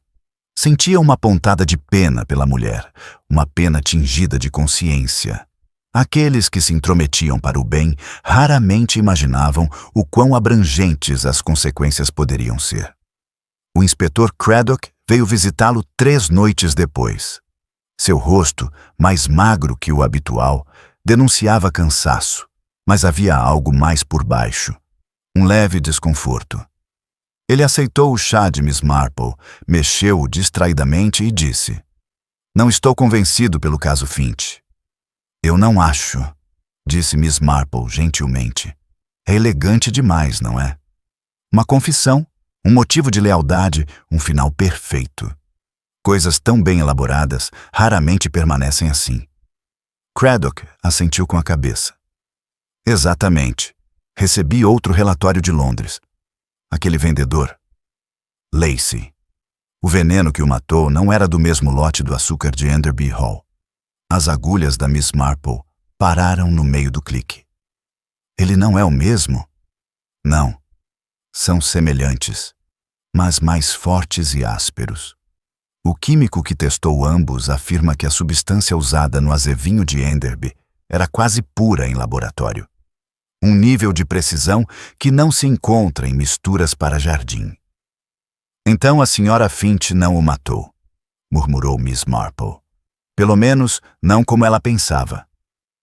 "O que significa que alguém a seguiu até Londres", disse Craddock sombriamente, e terminou o que ela começou. A sala estava silenciosa, exceto pelo tic-tac lento do relógio. A expressão de Miss Marple mal mudou, mas seu olhar se tornou distante. "Muito escrupuloso", disse ela finalmente. "Alguém nesta profissão detesta a desordem tanto quanto a senhora Finch. Pergunto-me, inspetor, se o senhor considerou que o balconista poderia ter sido silenciado por mais de um motivo." Craddock franziu a testa. "Você acha que ele estava chantageando outra pessoa?" Miss Marple assentiu. "A senhora Finch nos contou que Lacey havia mencionado a esposa do vigário, alegando que ela o havia pago. Mas Lacey não saberia o nome dela a menos que alguém lhe tivesse contado. Alguém que queria incriminá-la sem ser culpado. E quando sua ganância o levou a se gabar disso, esse mesmo alguém decidiu esclarecer tudo." Craddock inclinou-se para a frente. "Você está sugerindo um terceiro jogador?" "Estou sugerindo", disse Miss Marple gentilmente, "que o mal muitas vezes viaja sob nomes emprestados. O mundo está cheio de pessoas que praticam o mal por procuração." Ele recostou-se lentamente. "Mas quem, Miss Marple? Parece que todos os outros já foram contabilizados.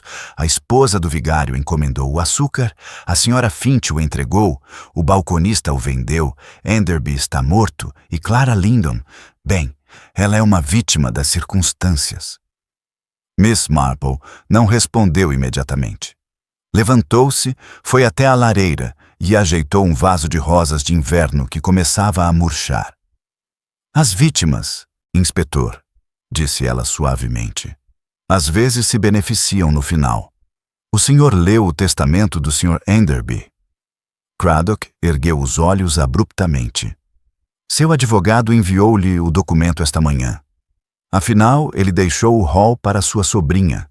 Aparentemente, na noite anterior à sua morte, ele assinou um adendo revogando a cláusula que favorecia a igreja. Está desatualizado?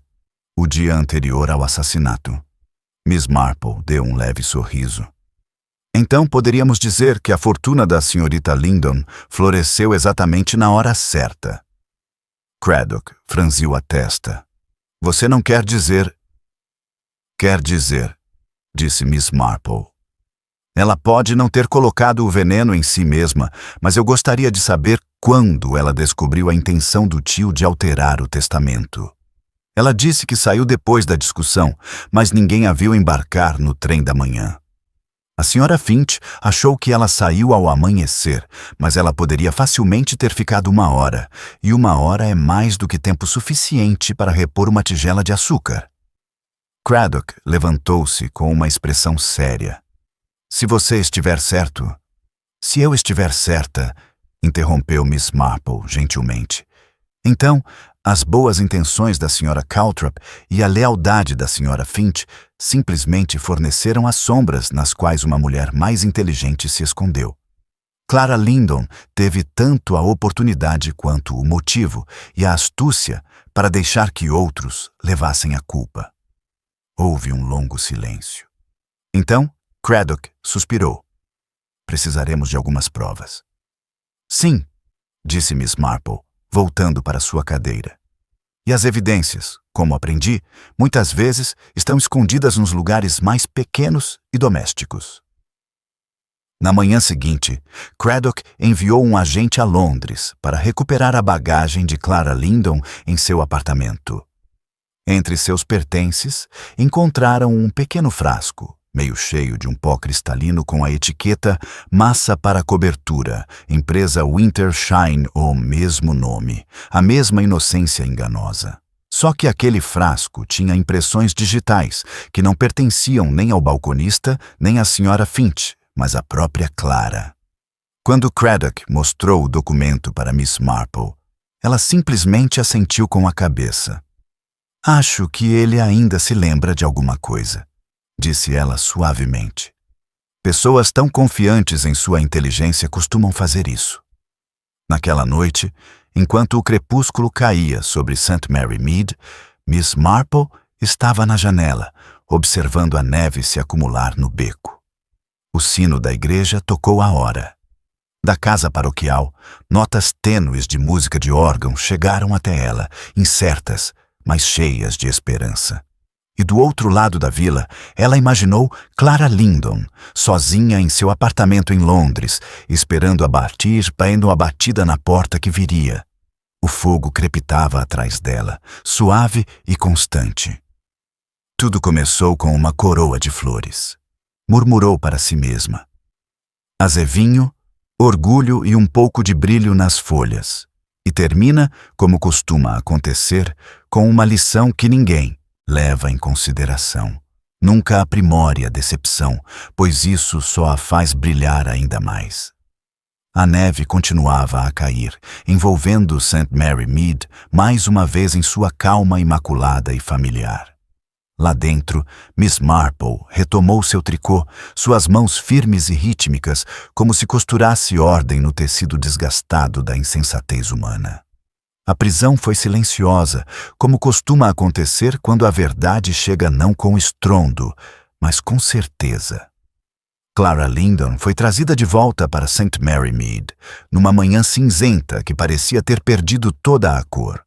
A neve havia parado de cair e o ar estava fresco, frágil, com aquela quietude vazia que acompanha uma tempestade e precede o julgamento.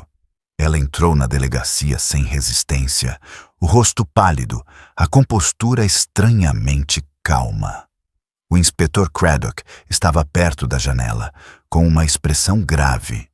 Miss Marple estava sentada junto à lareira, tricotando como se estivesse ali há horas, embora na realidade tivesse acabado de chegar. Clara a cumprimentou primeiro, com um tom educado, porém frio. Acho que devo lhe agradecer, senhorita Marple, disse ela suavemente. Você sempre parece desvendar o que todos os outros preferem deixar inacabado. Miss Marple ergueu os olhos das agulhas de tricô. Nós, minha querida, são como mentiras. Quanto mais você os puxa, mais apertados eles ficam. O melhor é desatá-los com cuidado. Craddock se virou para Clara. Você sabe por que foi trazida aqui. A pólvora encontrada em sua posse era idêntica à que matou seu tio.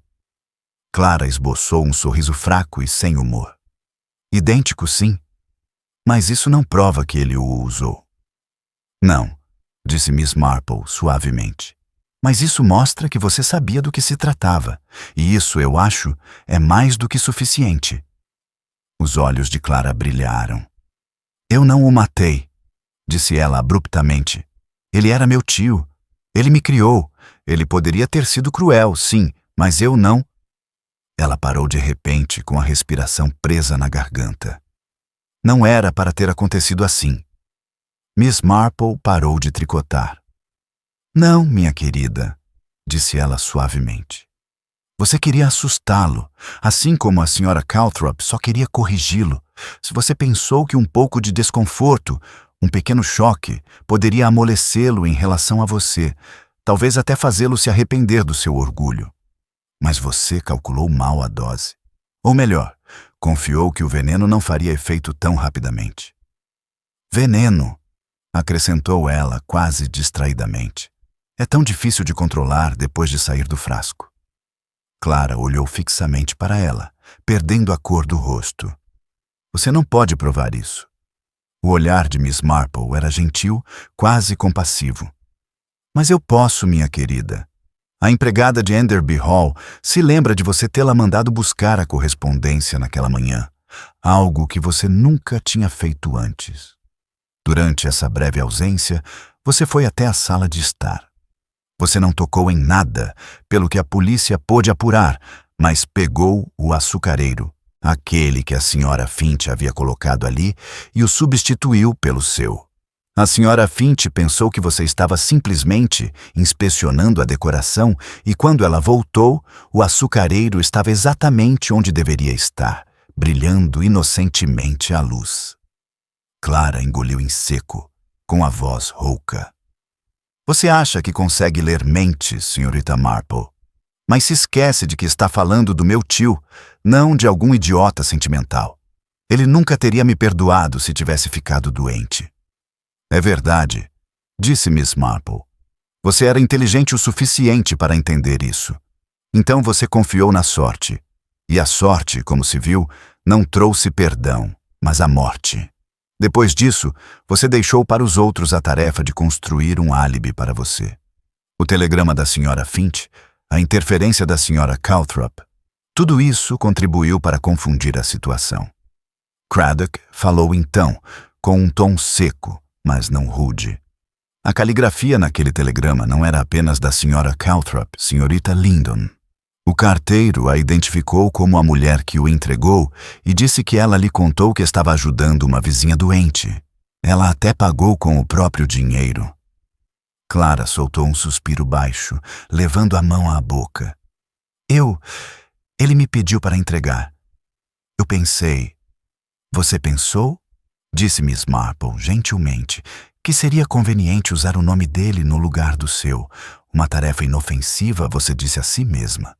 Inofensiva, até o vendedor reconhecê-la mais tarde. Quando percebeu que ele poderia falar, você convenceu a senhora Finch a vê-lo, sabendo que ela assumiria a culpa se algo acontecesse. E quando ela não executou a tarefa corretamente, outra pessoa, alguém que era você, voltou para garantir que ele nunca mais falasse. Por um longo momento, o único som no quarto era o tic-tac constante do relógio. Clara permaneceu imóvel, os olhos brilhando com algo que não era exatamente remorso. Então, em voz quase inaudível, ela disse: ele ia destruir tudo. Estava reescrevendo o testamento para deixar tudo para a igreja. Eu seria expulsa, sem um tostão. Depois de tudo o que passei, eu não aguentava mais. Eu só queria assustá-lo para que ele se desse conta. A voz de Craddock era calma. Mas você o assustou demais. Clara se virou com a respiração trêmula. Você não entende. Ele tornou a vida insuportável para todos ao seu redor. A senhora Finch, os criados, até mesmo para mim. Ele era puro controle, puro orgulho. Pensei que poderia tirar um pouco disso, o suficiente para torná-lo humano. Miss Marple suspirou suavemente. Tantas pessoas, minha querida, tentam melhorar os outros à força, mas veja bem, a morte é a forma mais permanente de melhoria. Não havia triunfo em seu tom, apenas um profundo cansaço. Ela dobrou cuidadosamente o tricô e o colocou no colo. As pessoas dirão que você agiu por desespero, e talvez seja verdade, mas o desespero raramente é gentil. Craddock deu a advertência formal, e Clara permaneceu em silêncio, com uma expressão vazia, encarando a grelha de ferro onde as brasas ardiam lentamente. Quando a levaram embora, ela se virou para Miss Marple. Vocês devem me achar má.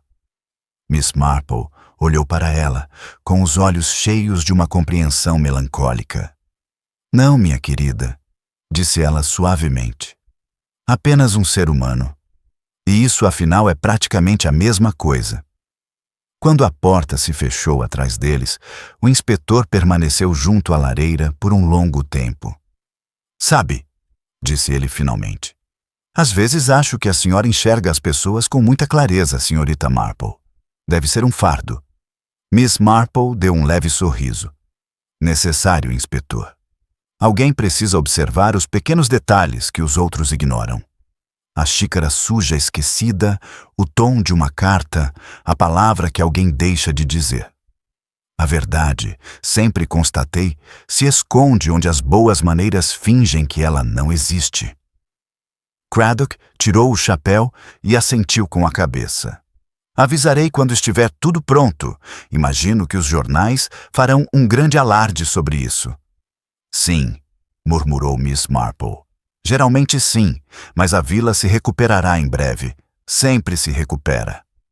Quando ele se foi, ela ficou parada olhando pela janela. A neve começara a cair novamente, fina e macia, como poeira depositando-se sobre coisas esquecidas. Do outro lado do beco, os sinos da igreja tocavam as vésperas. O riso de uma criança ecoava fracamente em algum lugar perto do gramado. A vida, ao que parecia, já começava a preencher os espaços deixados pela tragédia. Miss Marple se afastou da janela com uma expressão serena, porém pensativa. Holly, sussurrou para si mesma. Uma criatura tão brilhante e perspicaz, bela de longe e cruel, se tratada com muita dureza. Exatamente como a natureza humana. Ela devolveu o tricô à cesta e pegou sua xícara de chá, agora fria, mas ainda perfumada. Lá fora, a neve caía com mais intensidade, abafando até os últimos sussurros da semana passada. E naquele silêncio crescente, Miss Marple sentou-se sozinha com seus pensamentos. Calma, sem pressa e absolutamente certa de que, em cada vila, sob cada superfície lisa, o mesmo padrão eterno de loucura e orgulho sempre floresceria, esperando pacientemente para ser notado. 3 semanas depois, uma espécie de paz retornou a St. Mary Mead. O Natal havia chegado e passado, e embora o azevinho ainda brilhasse nas soleiras das portas, este ano seu brilho parecia mais suave, como se a própria vila tivesse aprendido algo sobre humildade. Os jornais a chamaram de O Assassinato da Coroa de Azevinho em tons que misturavam choque e deleite, mas para aqueles que ali viviam, aquilo representou uma lição sobre algo mais antigo e silencioso do que o crime, o perigo da retidão voltada para o interior. Numa fria manhã de janeiro, Miss Marple, sentada junto à lareira, recebeu uma carta do inspetor Craddock. O julgamento terminara como previsto. Clara Lindon, condenada por homicídio culposo e não por homicídio doloso. Sua confissão silenciosa e discreta comovera até o juiz mais severo.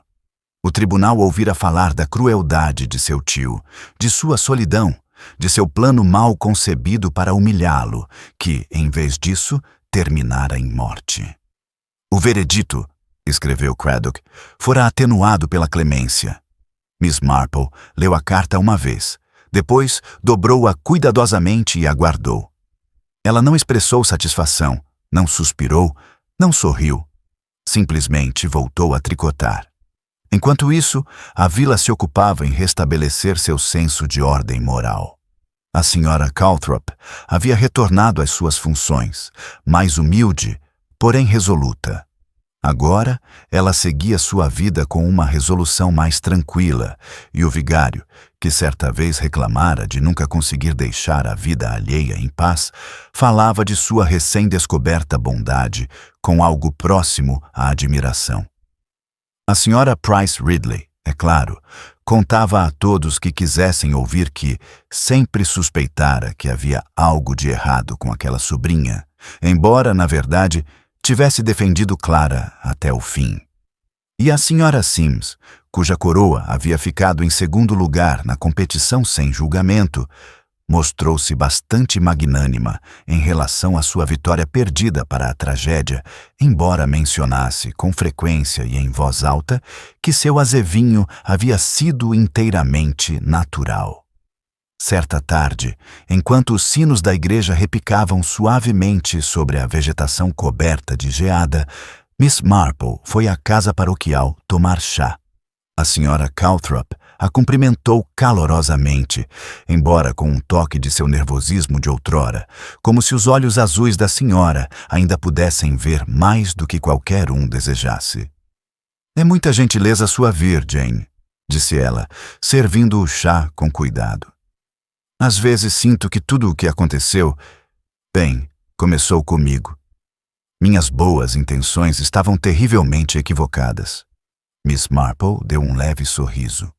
"Boas intenções, minha querida, são um pouco como coroas de azevinho, muito decorativas, mas têm arestas afiadas se não tivermos cuidado.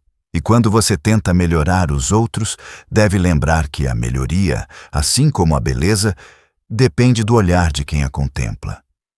Os olhos da senhora Calthrop se encheram de lágrimas de repente. "Acho que nunca vou parar de me sentir culpada." "Você vai entender", disse Miss Marple, gentilmente. "A culpa desaparece quando você realmente compreende. Você foi enganada sim, mas com bondade, não com crueldade. Esse é um pecado mais raro e mais perdoável." Nesse instante, o vigário entrou, trazendo um prato de scones, e a expressão de Miss Marple suavizou-se ainda mais. Afinal, havia algo de bom naquela casa, talvez um pouco deslocado, mas genuíno. E isso, pensou ela, valia a pena salvar. Enquanto caminhava para casa, o sol do final da tarde brilhava fracamente através das nuvens. O gramado da vila estava silencioso. Apenas o leve ruído de suas botas quebrava o silêncio. Em Enderby Hall, agora fechada e aguardando venda, uma única coroa de flores ainda pendia no portão. Um objeto desbotado, suas folhas outrora brilhantes, agora opacas pela geada. Ele parou para observá-la. O brilho que antes resplandecia tão intensamente na luz de inverno havia desaparecido, deixando apenas o azevinho natural por baixo.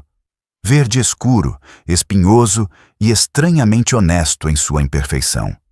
Ele pensou em Clara Lindon em sua cela, na senhora Finch, sozinha, na casa de campo da irmã em Bath, na senhora Calthrop, rezando todas as noites por absolvição, e no pobre Sr. Enderby, cuja vaidade havia posto tudo em movimento. Nenhum deles tinha a intenção de cometer um assassinato. Contudo, juntos, por orgulho, medo e os menores enganos, eles o construíram como uma coroa de louros, cada folha e fita disposta, até que a própria morte se tornasse seu fulcro. Ao chegar ao portão, Miss Marple parou e se virou para observar a vila mais uma vez. A fumaça subindo das chaminés, o som de risos distantes, o peso suave da neve nos telhados. Tudo estava normal novamente, deliciosamente normal. Esse era o conforto e a tragédia de St. Mary Mead. Seus crimes nunca sobreviveram completamente à sua calmaria. Ele entrou, pôs a chaleira no fogo e tirou um novelo de lã novo. Enquanto o chá começava a apitar suavemente, murmurou para si mesmo: "São as coisas mais simples que levam aos maiores erros. Uma colher de chá de açúcar, uma pitada de orgulho, uma pitada de medo e pronto." As agulhas de pinheiro retomaram sua dança rítmica. Lá fora, o crepúsculo se aprofundava e as luzes da vila cintilavam como estrelas caídas na terra. E assim terminou. Não com um espetáculo, nem com a justiça bradada aos quatro ventos, mas com a silenciosa restauração da paz. Pois no mundo de Miss Marple, a verdade nunca era estridente. Era paciente, inevitável e inteiramente humana. A coroa de azevinho ainda estava pendurada, seu brilho desaparecido, mas sua forma intacta, um lembrete de que até mesmo a beleza, se cuidadosamente arranjada, pode esconder um espinho.